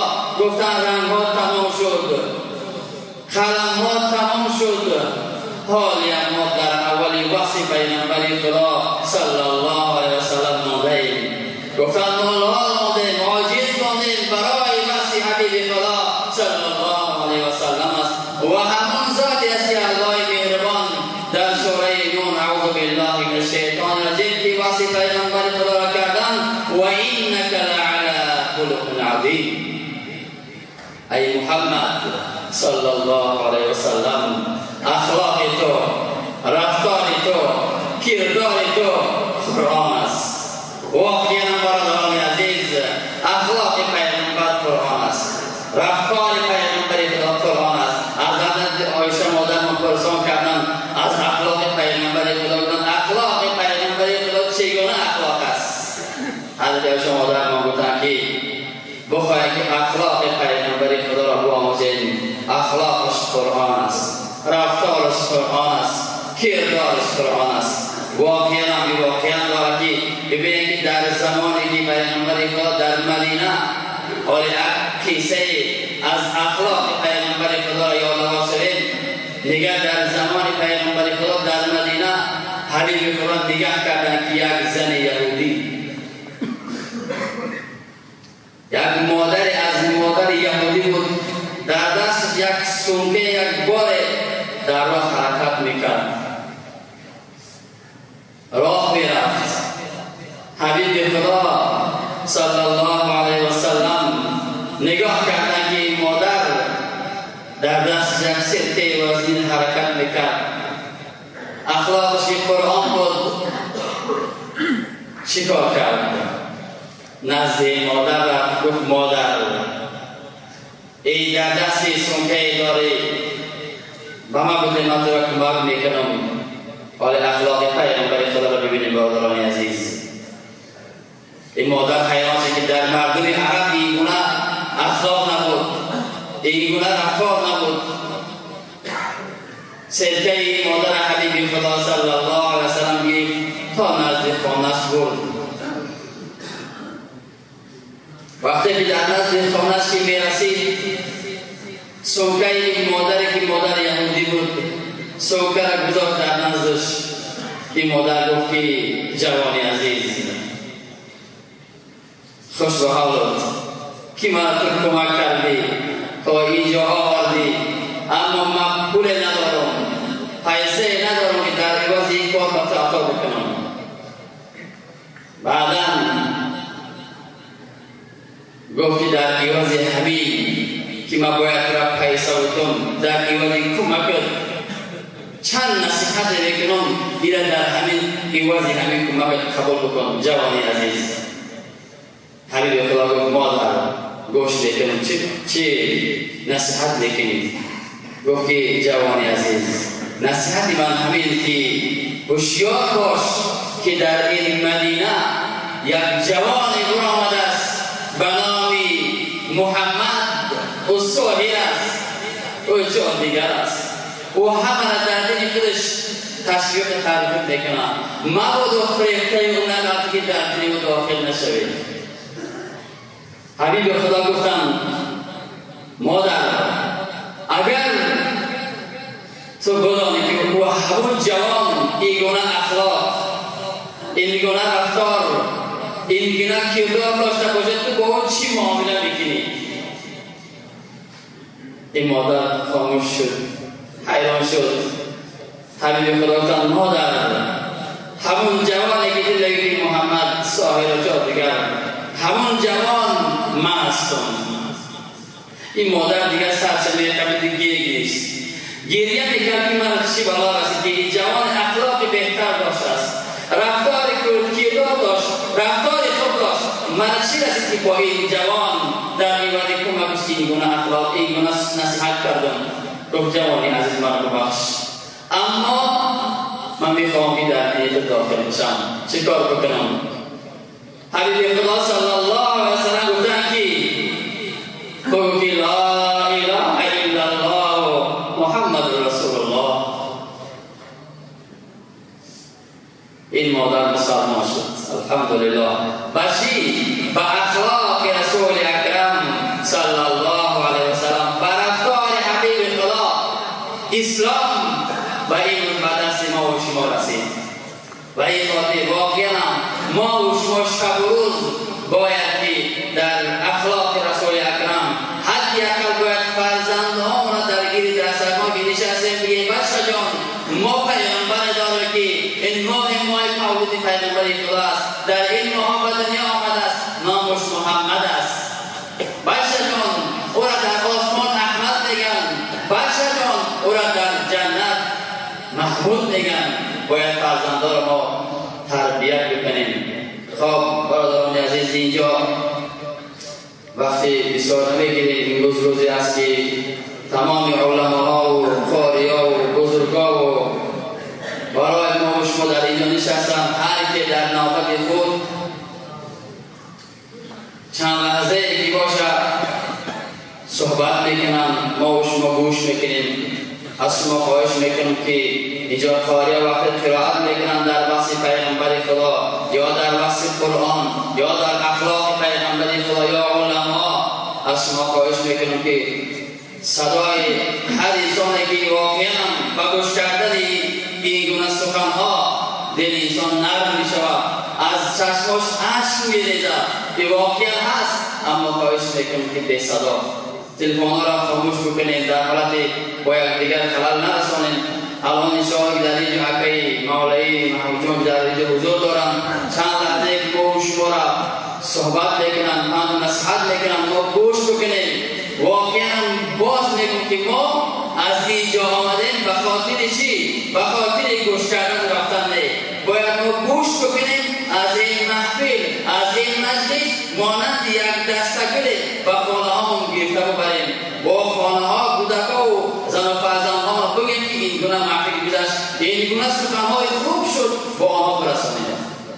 صلوا علی محمد سیدنا محمد، صلوات بر محمد، برکات بر محمد، گنجی سخا محمد، کان حیا محمد، صدق و صفا محمد، صلوا علی محمد، صلوا علی محمد سیدنا محمد، صلوات بر محمد، برکات بر محمد.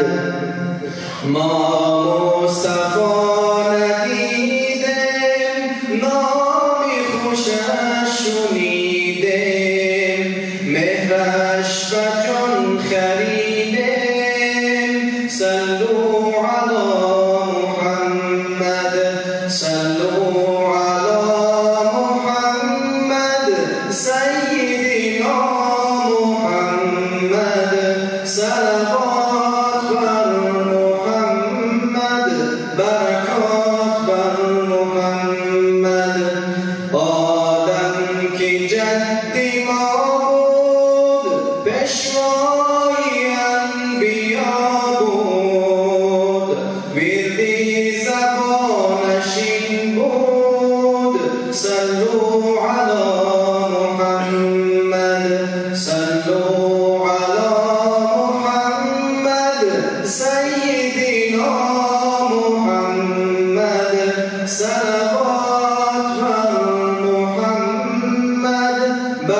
زبانش این بود صلوا علی محمد صلوا علی محمد سیدنا محمد صلوات بر محمد برکات بر محمد چارم کی بود و حیدر بر عدل داد و زیور میگفت این را سراسر صلوا علی محمد صلوا علی محمد سیدنا محمد صلوات بر محمد برکات بر محمد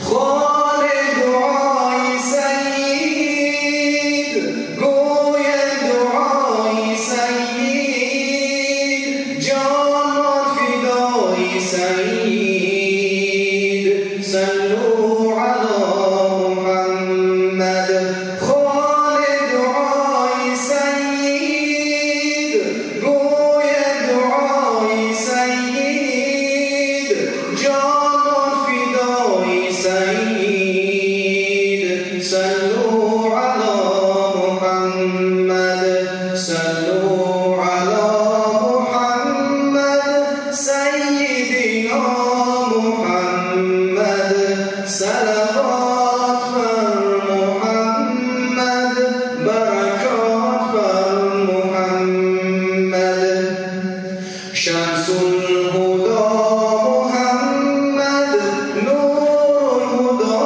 محمد مرسل جميع محمد صلوا على محمد صلوا على محمد سيدنا محمد صلوات بر محمد بركات بر محمد اللهم صل وسلم وبارك عليه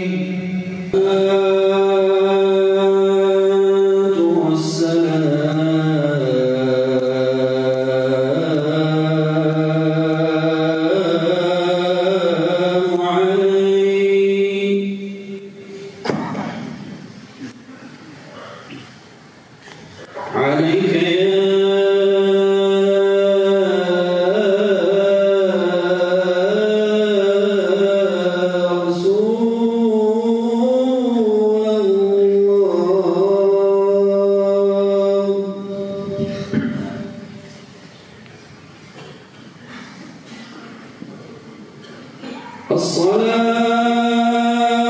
الصلاة والسلام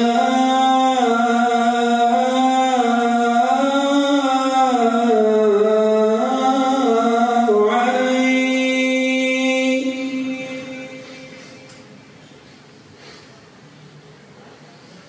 عليك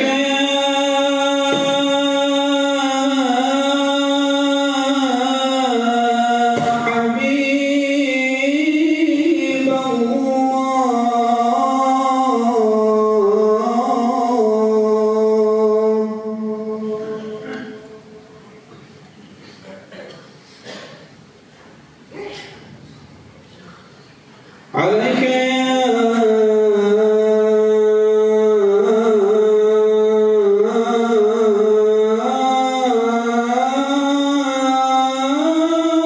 سيدي عليك يا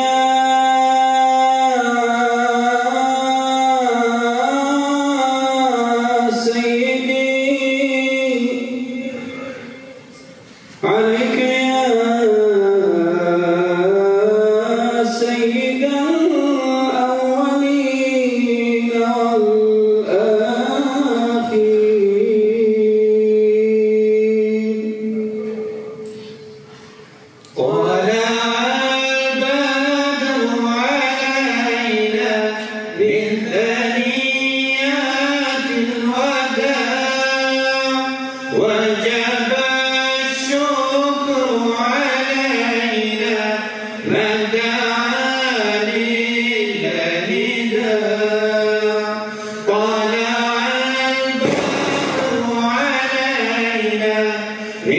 ثنيات الوداع وجب الشكر علينا ما دعا للهدى أنت شمس أنت بدر أنت نور على نور أنت مصباح الثريا يا حبيبي يا رسول آفرین بر جو یه محمد صلوات بادم بر آرزو ابرو یه محمد صلوات طلع البدر علينا من ثنيات الوداع وجب الشكر علينا ما دعا للهدى أيها المبعوث فينا جئت بالأمر المطاع جئت شرفت المدينة مرحبا يا خير داع طلع البدر علينا من ثنيات الوداع وجب الشكر علينا ما دعا للهدى صلى الله على محمد صلى الله عليه وسلم صلى الله على محمد صلى الله عليه وسلم صلى الله على محمد صلى الله عليه وسلم هزاران درود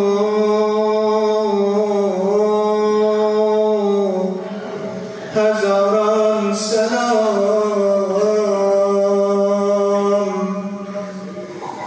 هزاران درود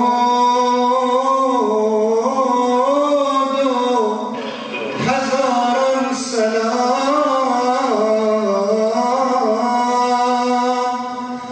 زما بر محمد زما بر محمد عليه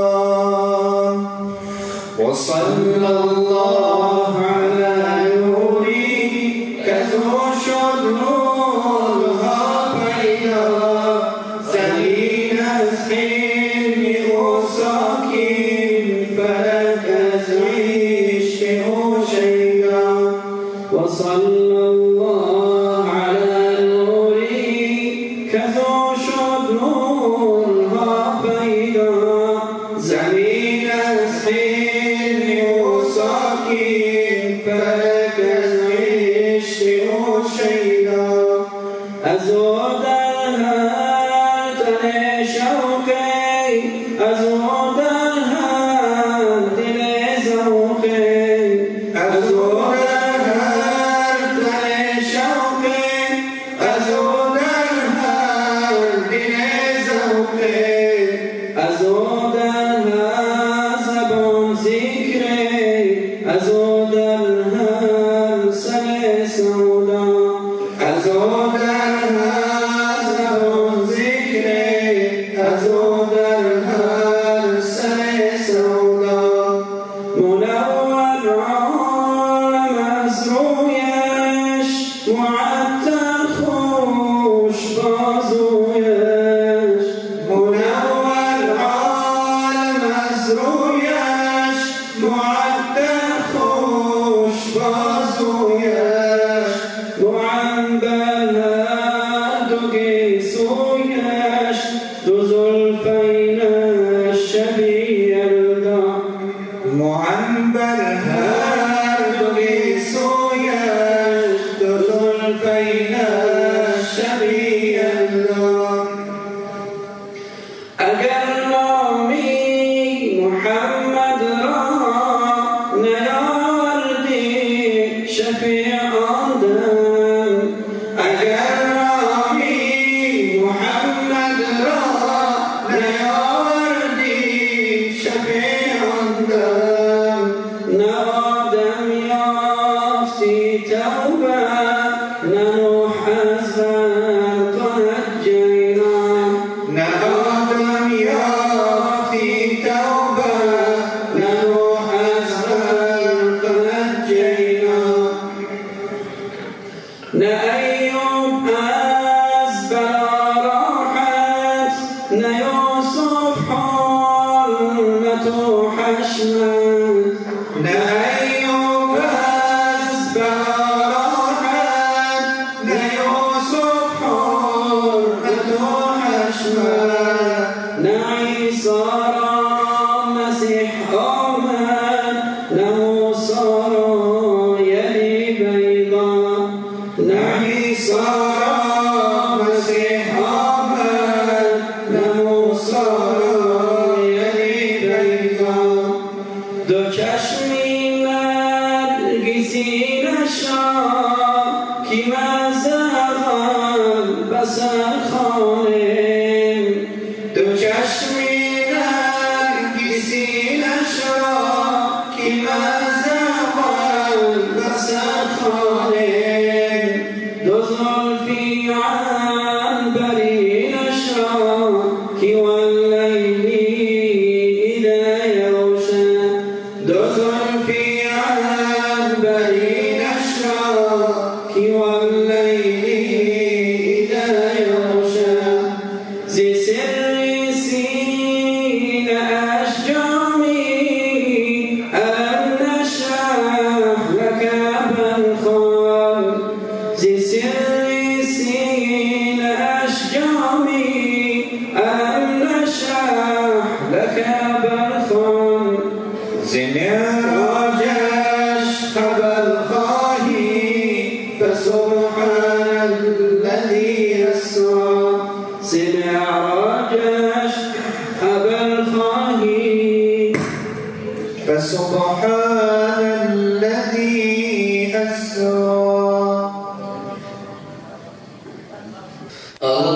اللهم صل وسلم وزد وبارك على رسول الله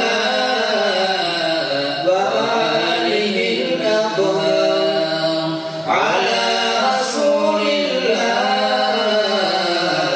وآله الأطهار. الشام شكا هنيشا بصفعي قرآن من گویایی آتش میزند، هر شعله‌اش بر جای من گویایی آتش میزند، هر شعله‌اش بر جای من.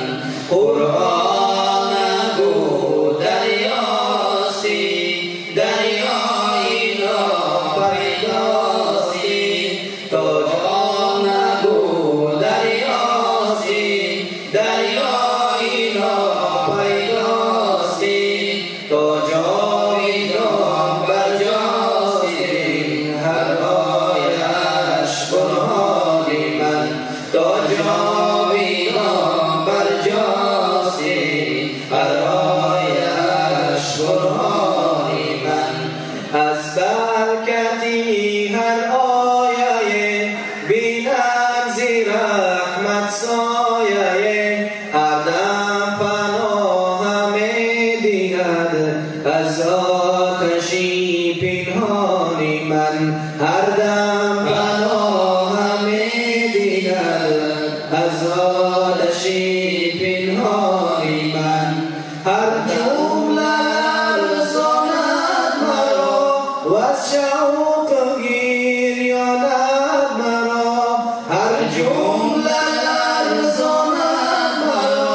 و شوق گریانت مرا لطفی خدا خواند مرا صدای از پیمانی من لطفی خدا خواند مرا صدای از پیمانی من هر سورش دارو شفا بر نوری ابری صفا هر سورش دارو شفا بر نوری ابری صفا بر درد ناپیدا بود قرآنی من درمانی من بر درد ناپیدا بود قرآنی من درمانی من از حق ندایت که خوان ای بنده ای آلوده جان از حق ندایت که خوان ای بنده ای آلوده جان آخی چرا پیچیده ای سرسدی فرمانی من آخی چرا پیچیده ای سرسدی فرمانی من گویا چرا تردامنی راهی مخالف میزنی من با تو هم دوامنی تو جانی من جانانی من با تو هم تو بامنی تو جانی من جانانی من اشکم چگر هر نیمی شب بر صفحه قرآنی من گویا که آتش میزند هر شعله‌اش بر جانی من گویا که آتش میزند هر شعله‌اش بر جانی من جنتم آتش تویی من رحمتم سرکش تویی من جنتم آتش تویی من رحمتم سرکش تویی خود را چرا افکنده ای در شعله عصیانی من خود را چرا افکنده ای در شعله عصیانی من اشکم چکد هر نیمی شب بر صفحه قرآنی من گویا که آتش میزند هر شعله‌اش بر جانی من گویا که آتش میزند هر شعله‌اش بر جانی من اللهم صل وسلم وزد وبارك على رسول الله وآله الأطهر على رسول الله وآله الأطهر کجا بستی تو معاره بجا یا رسول الله بجا یا رسول الله قلم عاجز میماند به وصفت یا رسول الله به وصفت یا رسول الله درونی کال بی احسان به یادی تو مناله به یادی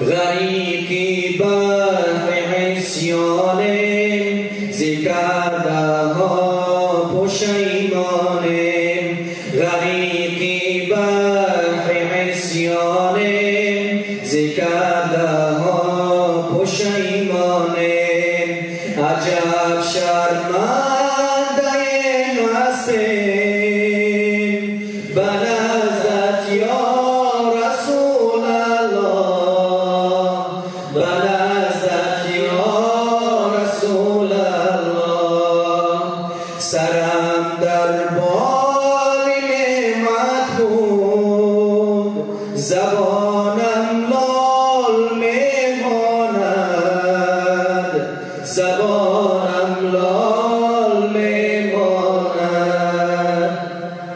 بنامی تو شود جاری زبان من یا رسول الله زبان من یا رسول الله لباس به آستین پوشیم زمانی رحلت از دنیا زمانی رحلت از دنیا سواری اسب چوبینیم بگیر دستمان رسول الله بگیر دستمان رسول الله نمازی به اذان خوانند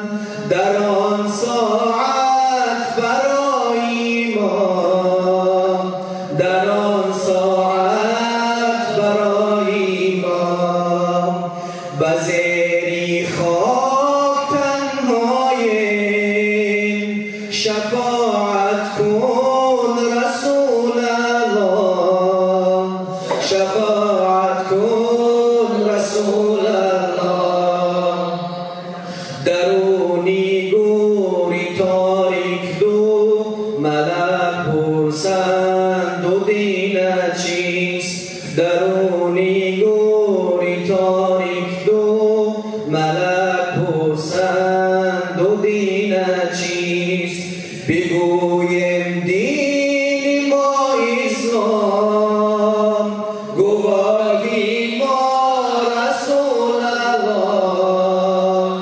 گواهی ما رسول الله بر روز حشر برداریم سر از خاکی لحد یارب سر از خاکی لحد یارب عجب درمانده هستیم به نزدت یا رسول الله به نزدت یا رسول الله همه و نفسی میگویند به حالی خود سرگردان به حالی خود سرگردان کجا یابیم در آن حالت تو را ما یا رسول الله تو را ما یا رسول الله عباد الله میگویند به خاکی پای پیرازند به خاکی پای پیرازند که شاید یک نظر سازد شفاعت آن رسول الله شفاعت آن رسول الله که شاید یک نظر سازد شفاعت آن رسول الله شفاعت آن رسول الله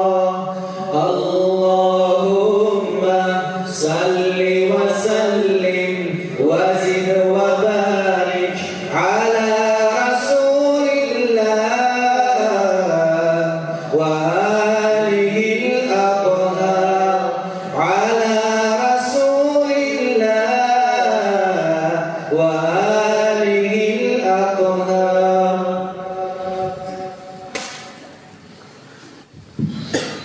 نومین شو بنده از رحمتی مهرگی، نومین شو بنده از رحمتی مهرگی، زیرا کی بغیر از ما کس نیست زیرا کی بغیر از ما کس نیست چون ساخته امروز از درد فراقی ما، چون ساخته امروز از درد فراقی ما،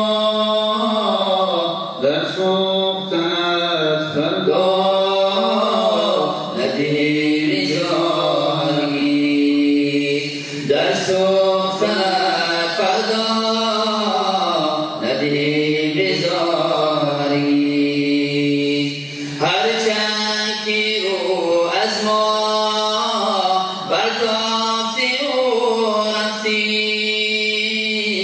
هرچند که رو از ما برتافتی و رفتی، رو از تو نمیتابد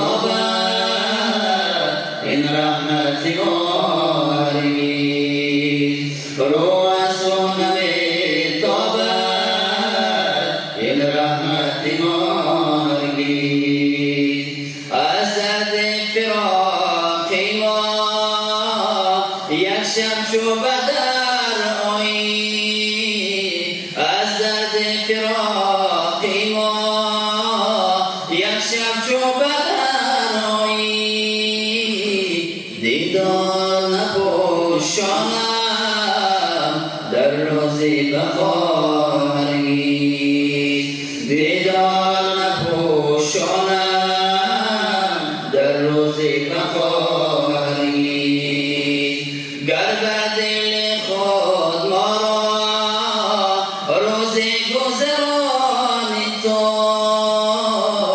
گر بر دل خود ما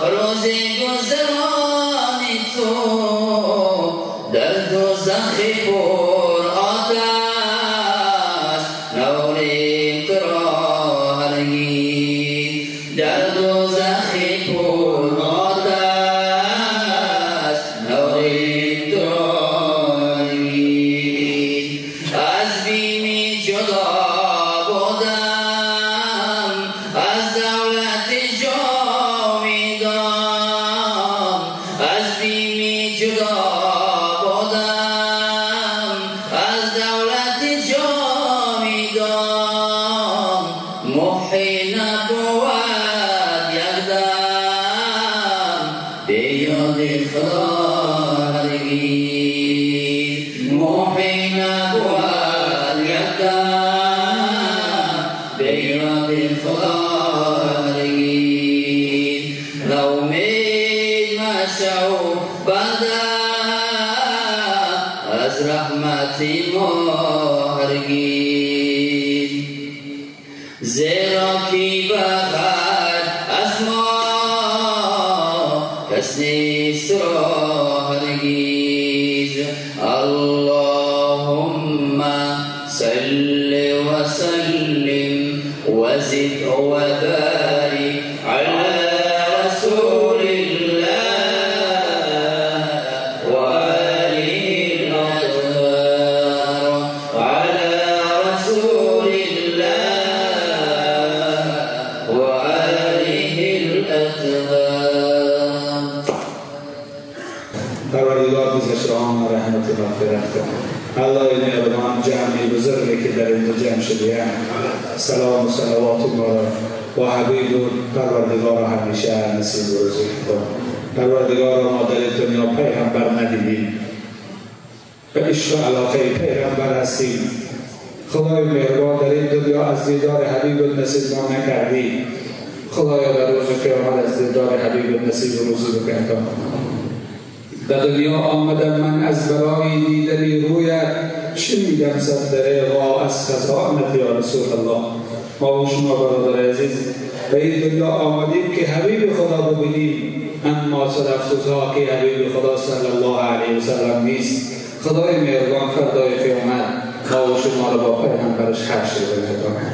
الله مهربان محبت پیغمبر در قلب ما و شما پر بگرداند. پروردگار مهربان ما و شما را سعادت دنیا و آخرت نصیب و روزی بگرداند. الله مهربان گناههای ما و شما را عفو و مغفرت بفرماید. خدای مهربان این صلوات‌ها که سبب نجات ما و شما هست، پروردگار مهربان تا هنگامی زنده هستیم صلوات‌های ما و شما را پی با پیغمبر صلی الله علیه و سلم نصیب بگرداند. خدای مهربان مشکلات مسلمانان را آسان بگرداند. الله مهربان فیض برکت را بالای همه مسلمانان نصیب روزی بگرداند. پروردگار دیار ما و شما را تنجی و امانی و صلح و صلاح همیشه نصیب بگرداند. آنهایی که سبب آبادکاری و صلح و صلاح این دیار هستند، از رئیس جمهور، سرکرده، رئیس ناحیه و شهر و همه مسئولین حکومت در این امان و تنجی سهم دارند. الله مهربان نور دراز را نصیب بگرداند. پروردگار مهربان خدمت شما در این ملت بیشتر گرداند. خدای مهربان بیمارای اهل اسلام شفای کامل و صحت عاجل نصیب بگرداند. پروردگار مهربان ما و شما را هنگامی که مرگ و سراغمان میآید، عزراییل و سراغمان میآید، ایمان آمان صالح می‌خداند. پروردگار مهربان ایمان ما و شما را همراه با ما به سوی قیامت سفر نصیب بگرداند. پروردگار مهربان به حال ما و شما در این دنیا رحم داشته باشید. خدای مهربان ما گناه‌های زیاد کردیم، هیچ گناهی ما قابل ذکر نیست. پروردگار گناه‌هامان از حد زیاد شده است. پروردگار مهربان گناه‌های ما را عفو و مغفرت بفرما. خدای مهربان رحمت تو بی‌کنار است. خدایا ما بنده هستیم و تو رب هستی. خدایا ما را برای رحمتت خلق کردی. پروردگار از رحمتت برای ما نصیب و روزی بگردان. خدای مهربان گناه‌هامان عفو و مغفرت بفرما. خدای روز قیامت رو سیاه و حشر نگردان. پروردگار شرمندگی روز قیامت را به سوی تو پناه میبریم. خدایا از شرمندگی روز قیامت به سوی تو پناه میبریم. الها دعامان را به درگاهت قبول بفرما. پروردگار به درگاه تو آمدیم. هیچ درگاهی خوبتر از درگاه تو نیست. تو بنده نواز هستی. خدایا خود گفتی بنده من دست به دعا بردارم. بگه یا الله یا الله یا الله، من شرم میدانم دعاشو قبول نکنم. خدایا ما به درگاه تو دست برداشتیم. خدایا از درگاه تو ناامید نیستیم. خدایا ناامید ما مگردم از این درگاهت. پروردگار گناهامون عفو و مغفرت بفرما. خدای مهربان گناهامون عفو و مغفرت بفرما. پروردگار از کمبودی‌هامون خجالت هستیم پیش تو. خدایا اگر پرده رحمت از بالای ما دور کنی، شرمنده دنیا و قیامت میشیم. الها قلم عفو و مغفرتت را بر گناهامان در بکش. خدای مهربان پدرهامان رحمت میکن، مادرهامان رحمت کرده باشی. فرزندهامان پروردگار در جاده شریعت استوار بگردان. خدای اونهایی که از ما گذشتن و امیدی دارن، پروردگار قبرشون را باغ از باغ‌های جنت گردان. خدای اون روزی که ما هم داخل قبر میشیم، روز میشه و ما هم داخل خاک میشیم، پروردگار قبرهامان روضه ریاض جنت بگردان. الله مهربان مرگ گوارا را ما نصیب روزی بگردان. خدایا روز قیامت هیچ نعمت بالاتر از دیدار تو نیست. پروردگار دیدار تو برای ما نصیب روزی بگردان. الله مهربان دیدار تو برای ما نصیب بگردان. خدایا دیدار تو برای ما نصیب بگردان. خدایا هیچ روز برای ما خوشتر از روزی نیست که تو صدا بزنی بندگان من بیایید، بندگان من بیایید داخل جنت بشین. این صدا را خدایا شنیدن چه برای ما نصیب و روزی بگردان. پروردگار مهربان دعاهامان را به درگاهت قبول بفرما. حضرت ابراهیم ادهم هنگامی که رو به خانه خدا میکرد، بر حج میرفت، این دعا را میکرد، بالای اسب سوار گریان به درگاه خدا دعا میکرد. الهی عبدک عاصیتک مقرا بالذنوب خطاک. پروردگارا بنده پرگناه آمده است، بنده عاصی و رسیا آمده است. خدایا اقراری بر گناهش دارد، پروردگارای بنده را به درگاهت قبول می‌فرما. خدای ما هم با گناهان آمدیم، چیزی دیگر نداریم. الله مهربان، روز قیامت اگر بپرسی که چی آوردیم، ما غیر از گناه چیزی دیگر نداریم. طاعت بندگی های نداریم که به اون تکیه داشته باشیم. پروردگار گناهان ما در بگذر. بزرگ دعا میکرد الها اگر روز قیامت تو مرا از گناهام سراغ بکنی و تو از مغفرت سراغ بکنم. خدایا اگر تو مرا از گناهام سراغ بکنی و تو از مهربانیت سراغ بکنم. خدایا خودت گفتی من برای بندگانم مهربان هستم. خودت گفتی این صفت تو هست، رحمان و رحیم صفت تو هست. پروردگار از این صفت برای ما نصیب بکردم. الها از این صفت برای ما نصیب بکردم. پروردگار داخل جنت شدنی همه بندگان مؤمن خاص حاضرین و نصیب و روزی بکردم. پروردگار مشکلی این جمع را آسان بکردم. پروردگار بیمارای این جمع را شفا و بیمارای اهل اسلام را شفای کامل صحت عاجل نصیب و روزی بکردم. اللهم انک عفو کریم تحب العفو فاعف عنا یا رب العالمین. اللهم صل على سيدنا محمد ما ذكره الذاكرين وغفل عن ذكره الغافلين الى يوم القيامه. اللهم صل وسلم على سيدنا ونبينا محمد وعلى اله وصحبه اجمعين برحمتك يا ارحم الراحمين. برادر عزیز جواب سیاسی مردم آبادان سفارت رسید.